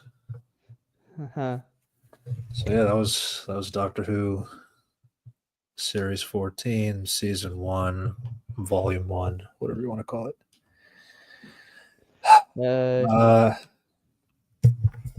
So is Season 2 coming out this year? Yeah. What do you think? I lost every single interest. Fuck. Yeah. As somebody who was trying to get into Doctor Who, this did not do any services. I don't blame you. Why don't we're gonna have to speed run just a little bit due to time. Unless you want to drop some movies. It's fine. What's your next one? I do want to talk about Gladiator too, because let's just do that one. Ridley Scott is a fucking asshole. Fuck you, Ridley Scott. Yeah, I show my fucking friends like, oh, what did Ridley Scott do? Oh, you see, he just said I would replace every single animator with AI. Yeah, let's bring back a sequel of something that didn't need a sequel from 24 years ago. A film that got a fucking Oscar for Russell Crowe. I'm pretty sure the movie itself, right? If I'm not mistaken. Yeah, I think so. It's like 20 years ago. Oh, you see, but Top Gun did well. It's like, yeah, name me another example that did well, except for Top Gun. That's really the thing. It's like, so what's like insulting to me about it, outside of like, obviously, I mean, this guy said he doesn't care about historical inaccuracies and all this stuff. He's gonna put fucking sharks in a coliseum, whether that makes sense or not. What's crazy is that you go so heavy handed into doing that, and the fact that it looks terrible on top of that. What was the point? I have no idea. He just have a huge ego now, and the cinematographer criticized him as like, "Okay, you're a lazy fuck now." Yeah, he did get Best Picture for this. Okay, yeah. So like, honestly, it's like the fact that you got like Best Picture and Best Actor from 20 years ago, and you think, you know what? Let me try to beat that 20 years later, 24 years later. Like, sometimes you just gotta let things go, man. You got an Oscar. That goes to you. You got that credit. Just take it and move on. This did not need a sequel. Don't worry. This is like fucking The Force Awakens. was like, no, it was like when I saw the first frame, I was like, what the fuck? It's basically just Luke Skywalker has vanished. Oh, sorry, the wrong movie. Maximus dream does not come true. Which is like, I guess that could be fair. Like, you know, like at the end of the day, he was a slave that maybe his vision does not make it all the way through. What's weird though is like they have statues of him, like a Maximus. It's like, oh, so do they respect him or not? Like, I don't understand like what you're trying to say. Yeah, I mean, and then you just realize that it's like, okay, that's bullshit, because you know the twin kings who got the powers like fucking clowns as shit, they're stupid as shit, and there's no way that Connie Nelson, Lucilla would even allow anything to happen.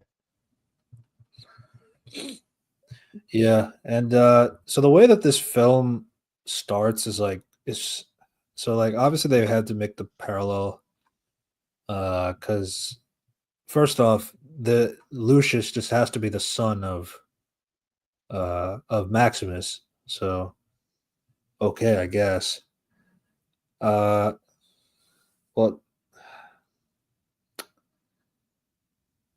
I guess like, but then like they were like, oh, he's on this path of vengeance because his wife, who was an archer during this time in ancient Rome, I guess, she gets killed in battle, and he gets really sad and wants revenge. But it's like, compare that to Russell Crowe's for Maximus, is like how he got on his revenge path is because his wife and child were not like fighters. They were people that he had to protect and all that stuff. So it's like it doesn't really work the same, because like when you put like a woman dies in battle, like I don't see like everybody dies in battle. Like what's the difference?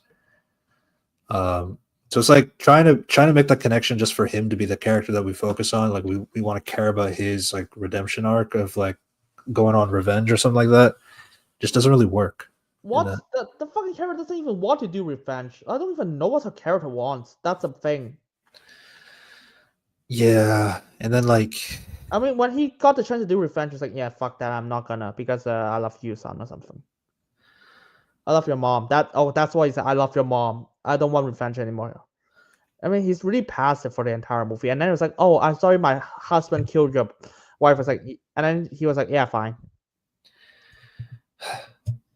And like so I'm gonna say it now. I said it to Unity earlier. It's like I think Paul Mescal is just like, it's not good in this role. No. I just think it's a case of like he looks perfect, but he himself is just not. And it all comes down to his delivery, his personality, the way he looks. I mean, like he's too short for what they're going for. It's like I know it's not fair to compare him to Russell Crowe, who won an Oscar for his movie performance, but it's just hard not to. Like when they try to make him, well, obviously he's like the son of him, which I don't know why they need to do that. That was not necessary. I mean, the fact that they bring Connie Lucilla back and they just fucking killed her off, just to give like the character some motivation at the end. Yeah.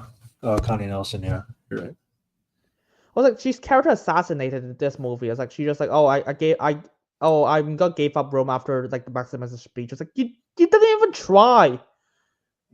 What the fuck? And then it's like, oh, it turns out she's actually hit by Maximus' biological son. I was like, no. So Maximus is a cheater. Yeah. Okay. But yeah, it's like yeah, it's like the writer did not watch the first movie. That's what I think. Or it's like Ridley Scott. Well, Ridley didn't write this time, so. But Ridley has lost his marbles like a decade ago. Yeah. Minimum. I mean, I think I gave this movie like a 1 out of 10. Yeah. And then also like the thing about with Paul in particular, before I go to the other ones, just like I feel like when you're in a scene with Denzel Washington and you're clearly not having any kind of like, you're not standing up to him, it's like that's kind of like already causing a lot of a dissonance for the audience. That it's like, oh, you're full of rage and like full of all that stuff, and it's like you don't really see that in him. So it's like I don't know. It's just. I mean, also the fact. I'm sure Paul is better in other. I don't know if it's just an action role that he's not good in or something like that, but yeah, that was just my take on him. I mean, I've seen like normal people, so he can act, so it's just weird. And by the way, they make color Marvel for the entire movie. Okay, aside from background cameos. I don't think it's political reasons. I just think it's they had to cut down something for 3.5 hours, from like 3 hours and 40 minutes to 2 hours and 30 minutes.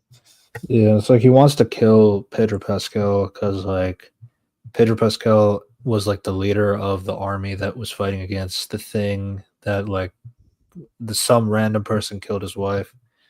But it's like, oh, but like the difference between Pedro Pascal and like Joaquin Phoenix's Emperor is like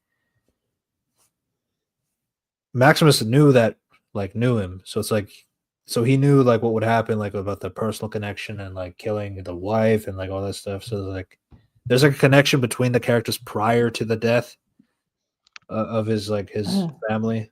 So it's like there's already that kind of connection there. Whereas like Pedro Pascal is like I don't even know who you are. No, it's like all he does is like I love your mom, the mom that he doesn't even like. That's yeah. Fuck. I mean, yeah. Paul Mescal is not even a character in this movie. He's just whatever the fuck the plot wants him to. Are you not entertained? No, I'm not. No, no, I'm not. Fuck you, Ridley Scott. Go fuck yourself. Yeah, and no, I do not want a Gladiator 3. Why would there? They're making a Gladiator 3, by the way. Oh, it's one of those like sequels that is 20 years later. Then we have a sequel that's 3 years later. Oh yeah, remember Ghostbusters: Frozen Empire? I know you did not watch that, but yeah, I didn't watch. Yeah, I'm just gonna ramble that a bit because I don't think you have a section. So no, there's like 20 characters in that movie, and none of them has anything to do, and some of them just sidelined. It's just a lot of cameo. I don't even know what that movie is. Just a lot of character just like splits.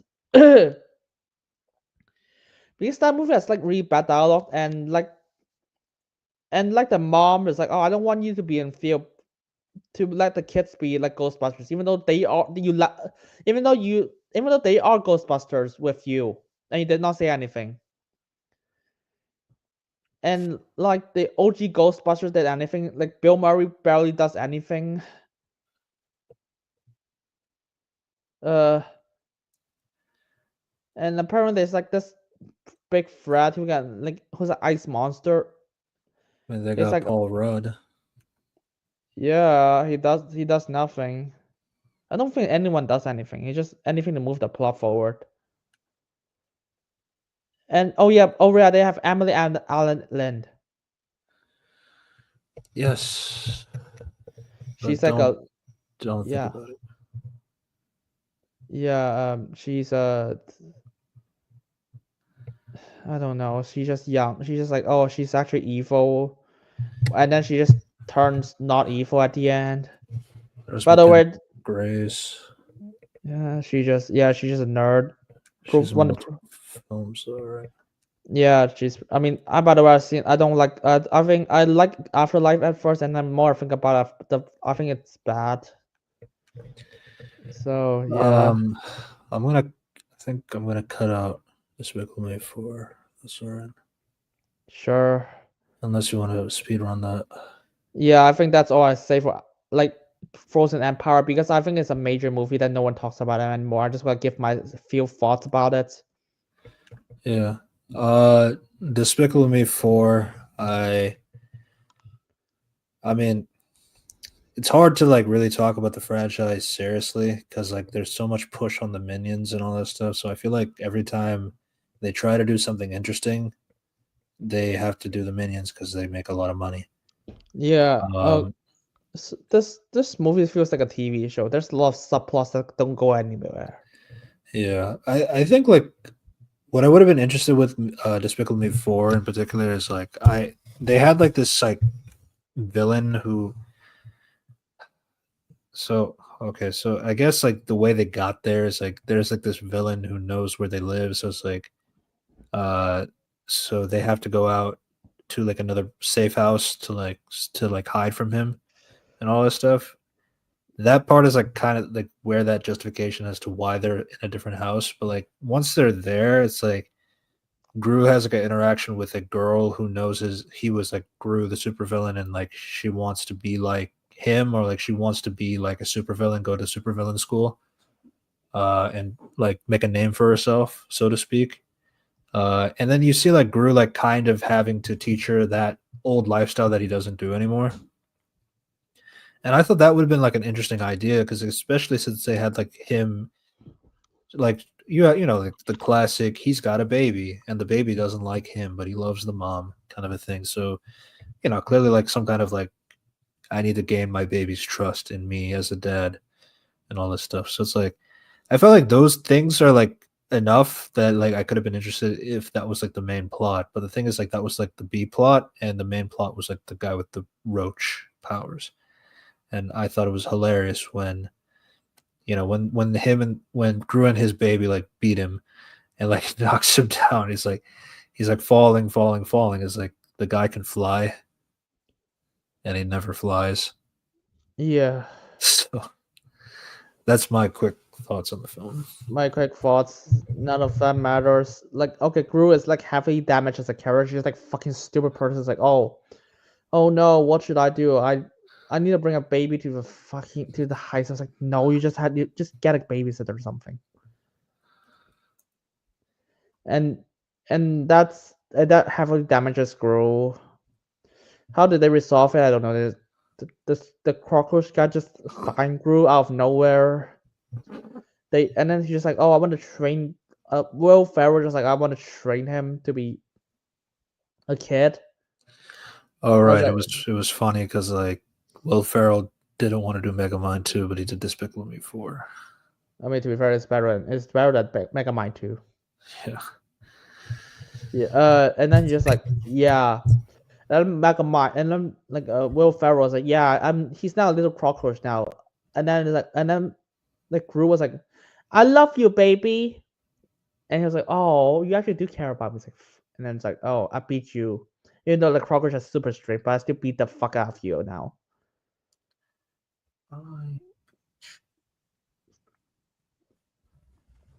So yeah, that's the climax. Despicable Me 4. I mean, the good part is the last 5 minutes of the movie. And ironically, when they sing everybody wants to rule the world, and the argument scene of Gru and Will Ferrell was like, what the fuck? That's actually good. There's actually conflict, and there's actually clear motivation. Wait, what does that come? What did you try at the ending of the movie instead of everything before? Yeah. The daughters aren't really in the film that much. Yeah. There's a lot of side characters, to be fair. Pretty much. So, why don't we quickly talk about Alia Du Joker 2. So, you think the movie is good? Yeah. I think I could have tolerated the movie if you stopped with the singing. I think there's too many musicals in it. There are some times where I do get engaged with the courtroom stuff or something like that, but then it cuts to the singing. And it's not that I hate musicals, it's just that it clearly just does not fit here. And Todd Phillips was just saying he wanted to do it because fuck it, why not? I mean, they could do it because Joker. I mean, I guess I can see musical outfits. I mean, they have Carrie the musical. You can make anything a musical now. There's a school shooting musical, and 9/11 musical. And yes, those are musicals. I'm so sick of people thinking that this is not a fucking thing anymore. Oh, it's like this is so offensive. Think about if they made a musical about this topic. Actually, they did. Do you know that? Okay, it's a different topic. It's a topic. By the way, the school shooting musical is one of the most popular musical in the world. It's still in fucking Broadway now. It's called Heathers the Musical. You fuck. Yeah. I'm not really against the idea of what the film was going for. Like I obviously like in the sense that like, yeah, he's not Joker, and it's like he's an idea of Joker, and like other people can become Joker. I don't like how they lambasted right into like the folie à deux part until like the end of the movie with the new Joker, like and all that stuff killing. It was like, you get what you fucking deserve, and then stabs him in the gut and all that stuff. And obviously, folie à deux is a disorder where it's like two people share the same delusion kind of a thing. So that's, obviously it could be meaning to Harley Quinn as another option as well. Which Harley Quinn, Lady Gaga, is like not in the movie that much. So much of her iconography is like not like they filmed a lot of trailer stuff that are not in the movie. Yeah, no.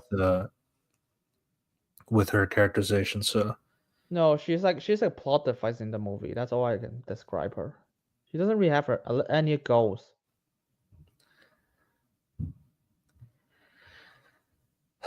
What else? I mean, I like one scene of the entire film. I guess the short guy that scene is good. That's it. That's pretty much what everybody liked. Yeah, because why? Because not just summarizing a plot, just because there's some conflict between these characters, and you actually got to see a lot of like what the short guy thing. Like, what's a character called again? Phil or something? Yeah, it's essentially like he's like, but you don't understand. Like, I didn't like, because Joker's like talking like he's trying to talk like all like, you think you are funny, don't you? Like he's putting on an accent, obviously. But then,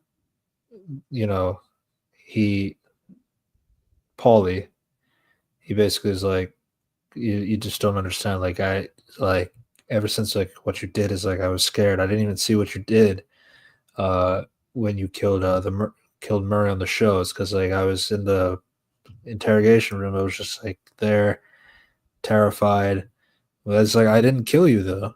It's like that doesn't put the fear away. It's like, and then I was the only one nice to you, but it's like because everybody's mean to me. It's because like I'm short and all that stuff. So comparing his dwarfism to Joker's mental illness. And honestly, like my other thing too is like the topic of like Joker 2, like going into his mental illness as like, oh, maybe you have a split personality disorder and all that stuff, which in the case of Joker is like in this iteration of Joker, they could have tried to do that because they have like they do have like Joker was like terrorized as a child, and like for the idea to work, you need a like physical abuse has to like exist during the child stages of the life. It's not always like a guarantee that it would happen.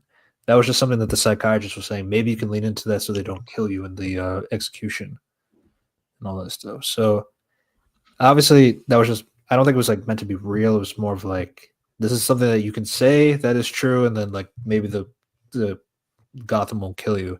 And then there's other commentaries about like this is probably how people treat the mentally ill if they were to do something bad. It's like something like that. So it's like there is some commentary in the film overall, and I don't think it was like a bad idea to kind of do with that with this Joker. I mean, it's obviously such a big risk, and it's a swing and a miss. But like, I mean, I can at least say that the risk was taken. I guess it wasn't safe. It is a shift. I mean, I really do not. I mean, they regress the Joker just like back to like, oh, she's just pathetic again. Oh well. But I feel like it's possible. I feel like you can do that since like he's in Arkham, and like he's like with like limited to himself, and then like the society like overtakes and all that stuff. That's why it's like I don't think it's. I don't think it's like not like it doesn't make sense. There's only so much you could do when you don't have the freedom compared to like, let's say, another Joker. I think there's like some percentage should maintain, but it's and then it's like I was like I don't even know. It's like this film just feels like a lot of undermine. It's like what the how the fuck does this film end again? He just got shanked in prison. Yeah. It's like fuck you. And then more people were focusing on the part that the second Joker, he carves a smile on his face. People thinking that was actually the origins of Heath Ledger's Joker, which is a stupid theory. I don't know why people thought that. Yeah, no. It's like I just got upset. It's like, oh, he just got killed out of nowhere. Yeah. Died, forgotten. All of that. Nobody will remember his name. I only remember the Joker, because especially since like he's already. But what I particularly hated is like how he regresses back to like I'm not the Joker, I'm Arthur Fleck, and it's all because he was raped in prison. That's it. And it's like that's not something that like once he says like I'm not Joker, like that's not a thing. Like he lost all of his followers, including Harley Quinn. No, actually, notice there's some followers try to break him out. So there are some, but like I don't know if some of them are listening to him. Like it's the followers that are in the courtroom, like trying to support Joker, like they leave. But then there's the whole car bomb. Yeah, God, this movie is shit. I was like, and I was like, all I can think was like, fuck you, Todd Phillip. I hope you die, like the Joker. Not just kidding. I will say though, like the fact that WB, I will say like I didn't really hate the movie. I don't think it's good, like at all. But like, I think there were some ideas that could work as a sequel to Joker and all that stuff. But I will say though, overall though, the fact that WB offered the DCU to him first before they went to Gunn is insane. I know Joker 1 was received really well. I got $1 billion, but I really don't know how that is enough faith for you to go, you know what? Let's make that guy in charge of our new DCU. That would have been a disaster. Fucking said no. Yeah. Yep, that's Joker 2. That's Joker 2. Let's talk about Inside Out. Let's talk about Inside Out 2. So, what do you think? Inside Out 2? I think they do a really poor job, like trying to justify why there is new emotions. I mean, I guess like the idea is like once like Riley turns to puberty age, she gets these kinds of emotions like anxiety and envy, and then the other one. Does the other one even talk? Yeah, anxiety, envy. I don't know. It's like shy or something. I didn't remember. Because they actually cast the person from Cobra Kai to play that character. Interesting. I just don't remember.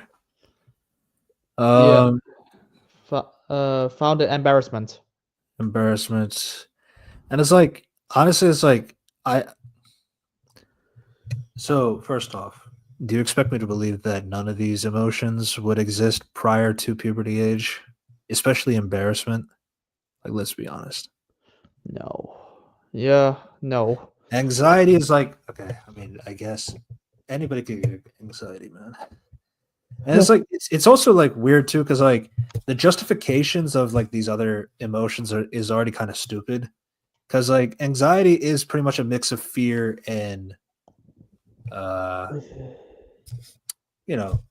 anxiety is a form of fear, essentially. Envy is like you can mix like anger and disgust with that. Embarrassment is kind of a bit of a sadness and like disgust and like kind of a thing. I mean, that one's a little bit like up in the air in terms of like, but like you can tell like some of these emotions are like that emotion already exists within like the 5 that you already have established. And also, So fuck. No. There was like a nostalgia one. Yeah, that one is, to be fair, that one is like, oh, that she won't be here until like a long, like after some time later. But Yeah. there's like a no play by the person who got naked and fucking blue is the warmest color. Oh, Adele, Yeah. not Louis. Louis Citadel. Adele's that was fast. The last thing is so long. That Astropolis. Yeah, Astropolis. It's like, yeah, that's the those are the cast.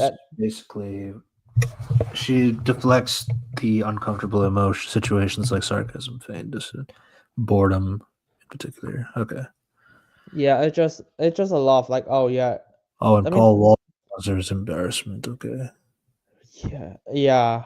I mean, there's a lot of it. Just like, here's a bunch of emotions. Where the fuck are they in the previous movie? Because we've seen other characters' emotions. You see, like she, you have to be puberty age, and then they just show up like that. You shouldn't have done that. Yeah. And then we got like the trip journey again, but like the only difference is like every single emotion are down there except for sadness. Yeah. A lot of scenes felt forced, to be honest. It's like the like Hope's Joyce have mental breakdowns. Like, okay, that's quite. Yeah, and then like once they like bring in the new emotions and they're like, Joy, your thing is not really needed now. Like we'll handle this. Like, and then she basically sends them through like they establish this thing like that puts any bad negative thoughts to the back of the mind, kind of a thing. I understand that concept is like you don't want to think about the negative thoughts. You want to keep them in the back of your mind so that you don't dwell on those thoughts. Fair. But like it's kind of weird because like they've already done the like something similar, like Forgotten Memories or something like that, or Yeah, forgotten memories. That's already kind of a thing. So back of the mind is not really any different, but okay. yeah, yeah. But then yeah, it's like there's also like definitely a lot more focus on Riley and her interaction with her friends and like how she is. I don't think that's a bad idea. I think like seeing more of Riley as a person, because like we only got like a lot of like surface level things because most of the film is taking place in Riley's head, and then how she reacts as the person is kind of through the eyes of like Joy and all that stuff. Here it's like you get a little bit of some independence of Riley, and obviously like they're influencing their. It's just so weird to me because like then like they have like anxiety like using like the body to like move like Riley to make her play hockey and all that stuff, and it's like, and obviously it's like causing like this prism of like energy, of anxiety energy. So it's like the panic attack basically, which is what Inside Out team they promoted very heavily as like, oh, this film has a panic attack scene. We have Maya Hawke, all this stuff. It was like, yeah, and no one talks about it on Twitter, so fuck you. yeah, so it's like I feel like it was a move after Puss in Boots 2 got praised for it, but the thing is that Puss in Boots 2, that wasn't the point of the movie, but people still appreciate it because it was a focus. It was something in the movie that people could attach to. Whereas, No, like, now. Yeah, the whole character's name is Anxiety. Yeah. And that's it. And anxiety, panic attacks. I was like, cool. A lot of it's like, okay, I guess you can make it work, but at And the then same like time, it's like, all Joy says is like, you just need to let go, and that just stops the anxiety. That's a great lesson. Just let go. Yeah, if you have anxiety, just let go. I mean, do you know Yeah. what? I mean, if I was in charge, I would be like, I would just have like some of Riley's real life friends, like comfort her or something. That's it. Yeah. I mean, so my big thing too is like, it's just that there's no justification of anxiety being its own thing because fear could do that just as well. Fear is a major source of anxiety, so I don't really know why you would need anxiety to be a separate emotion. That just doesn't make any sense to me. And then I don't know. I just thought like there was clearly like a high like priority to get more celebrity voices in this film, and I don't think they really justified it. No, they did not. I mean, it's just a lot. I mean, I don't hate this film. I just like it's fine. Yeah.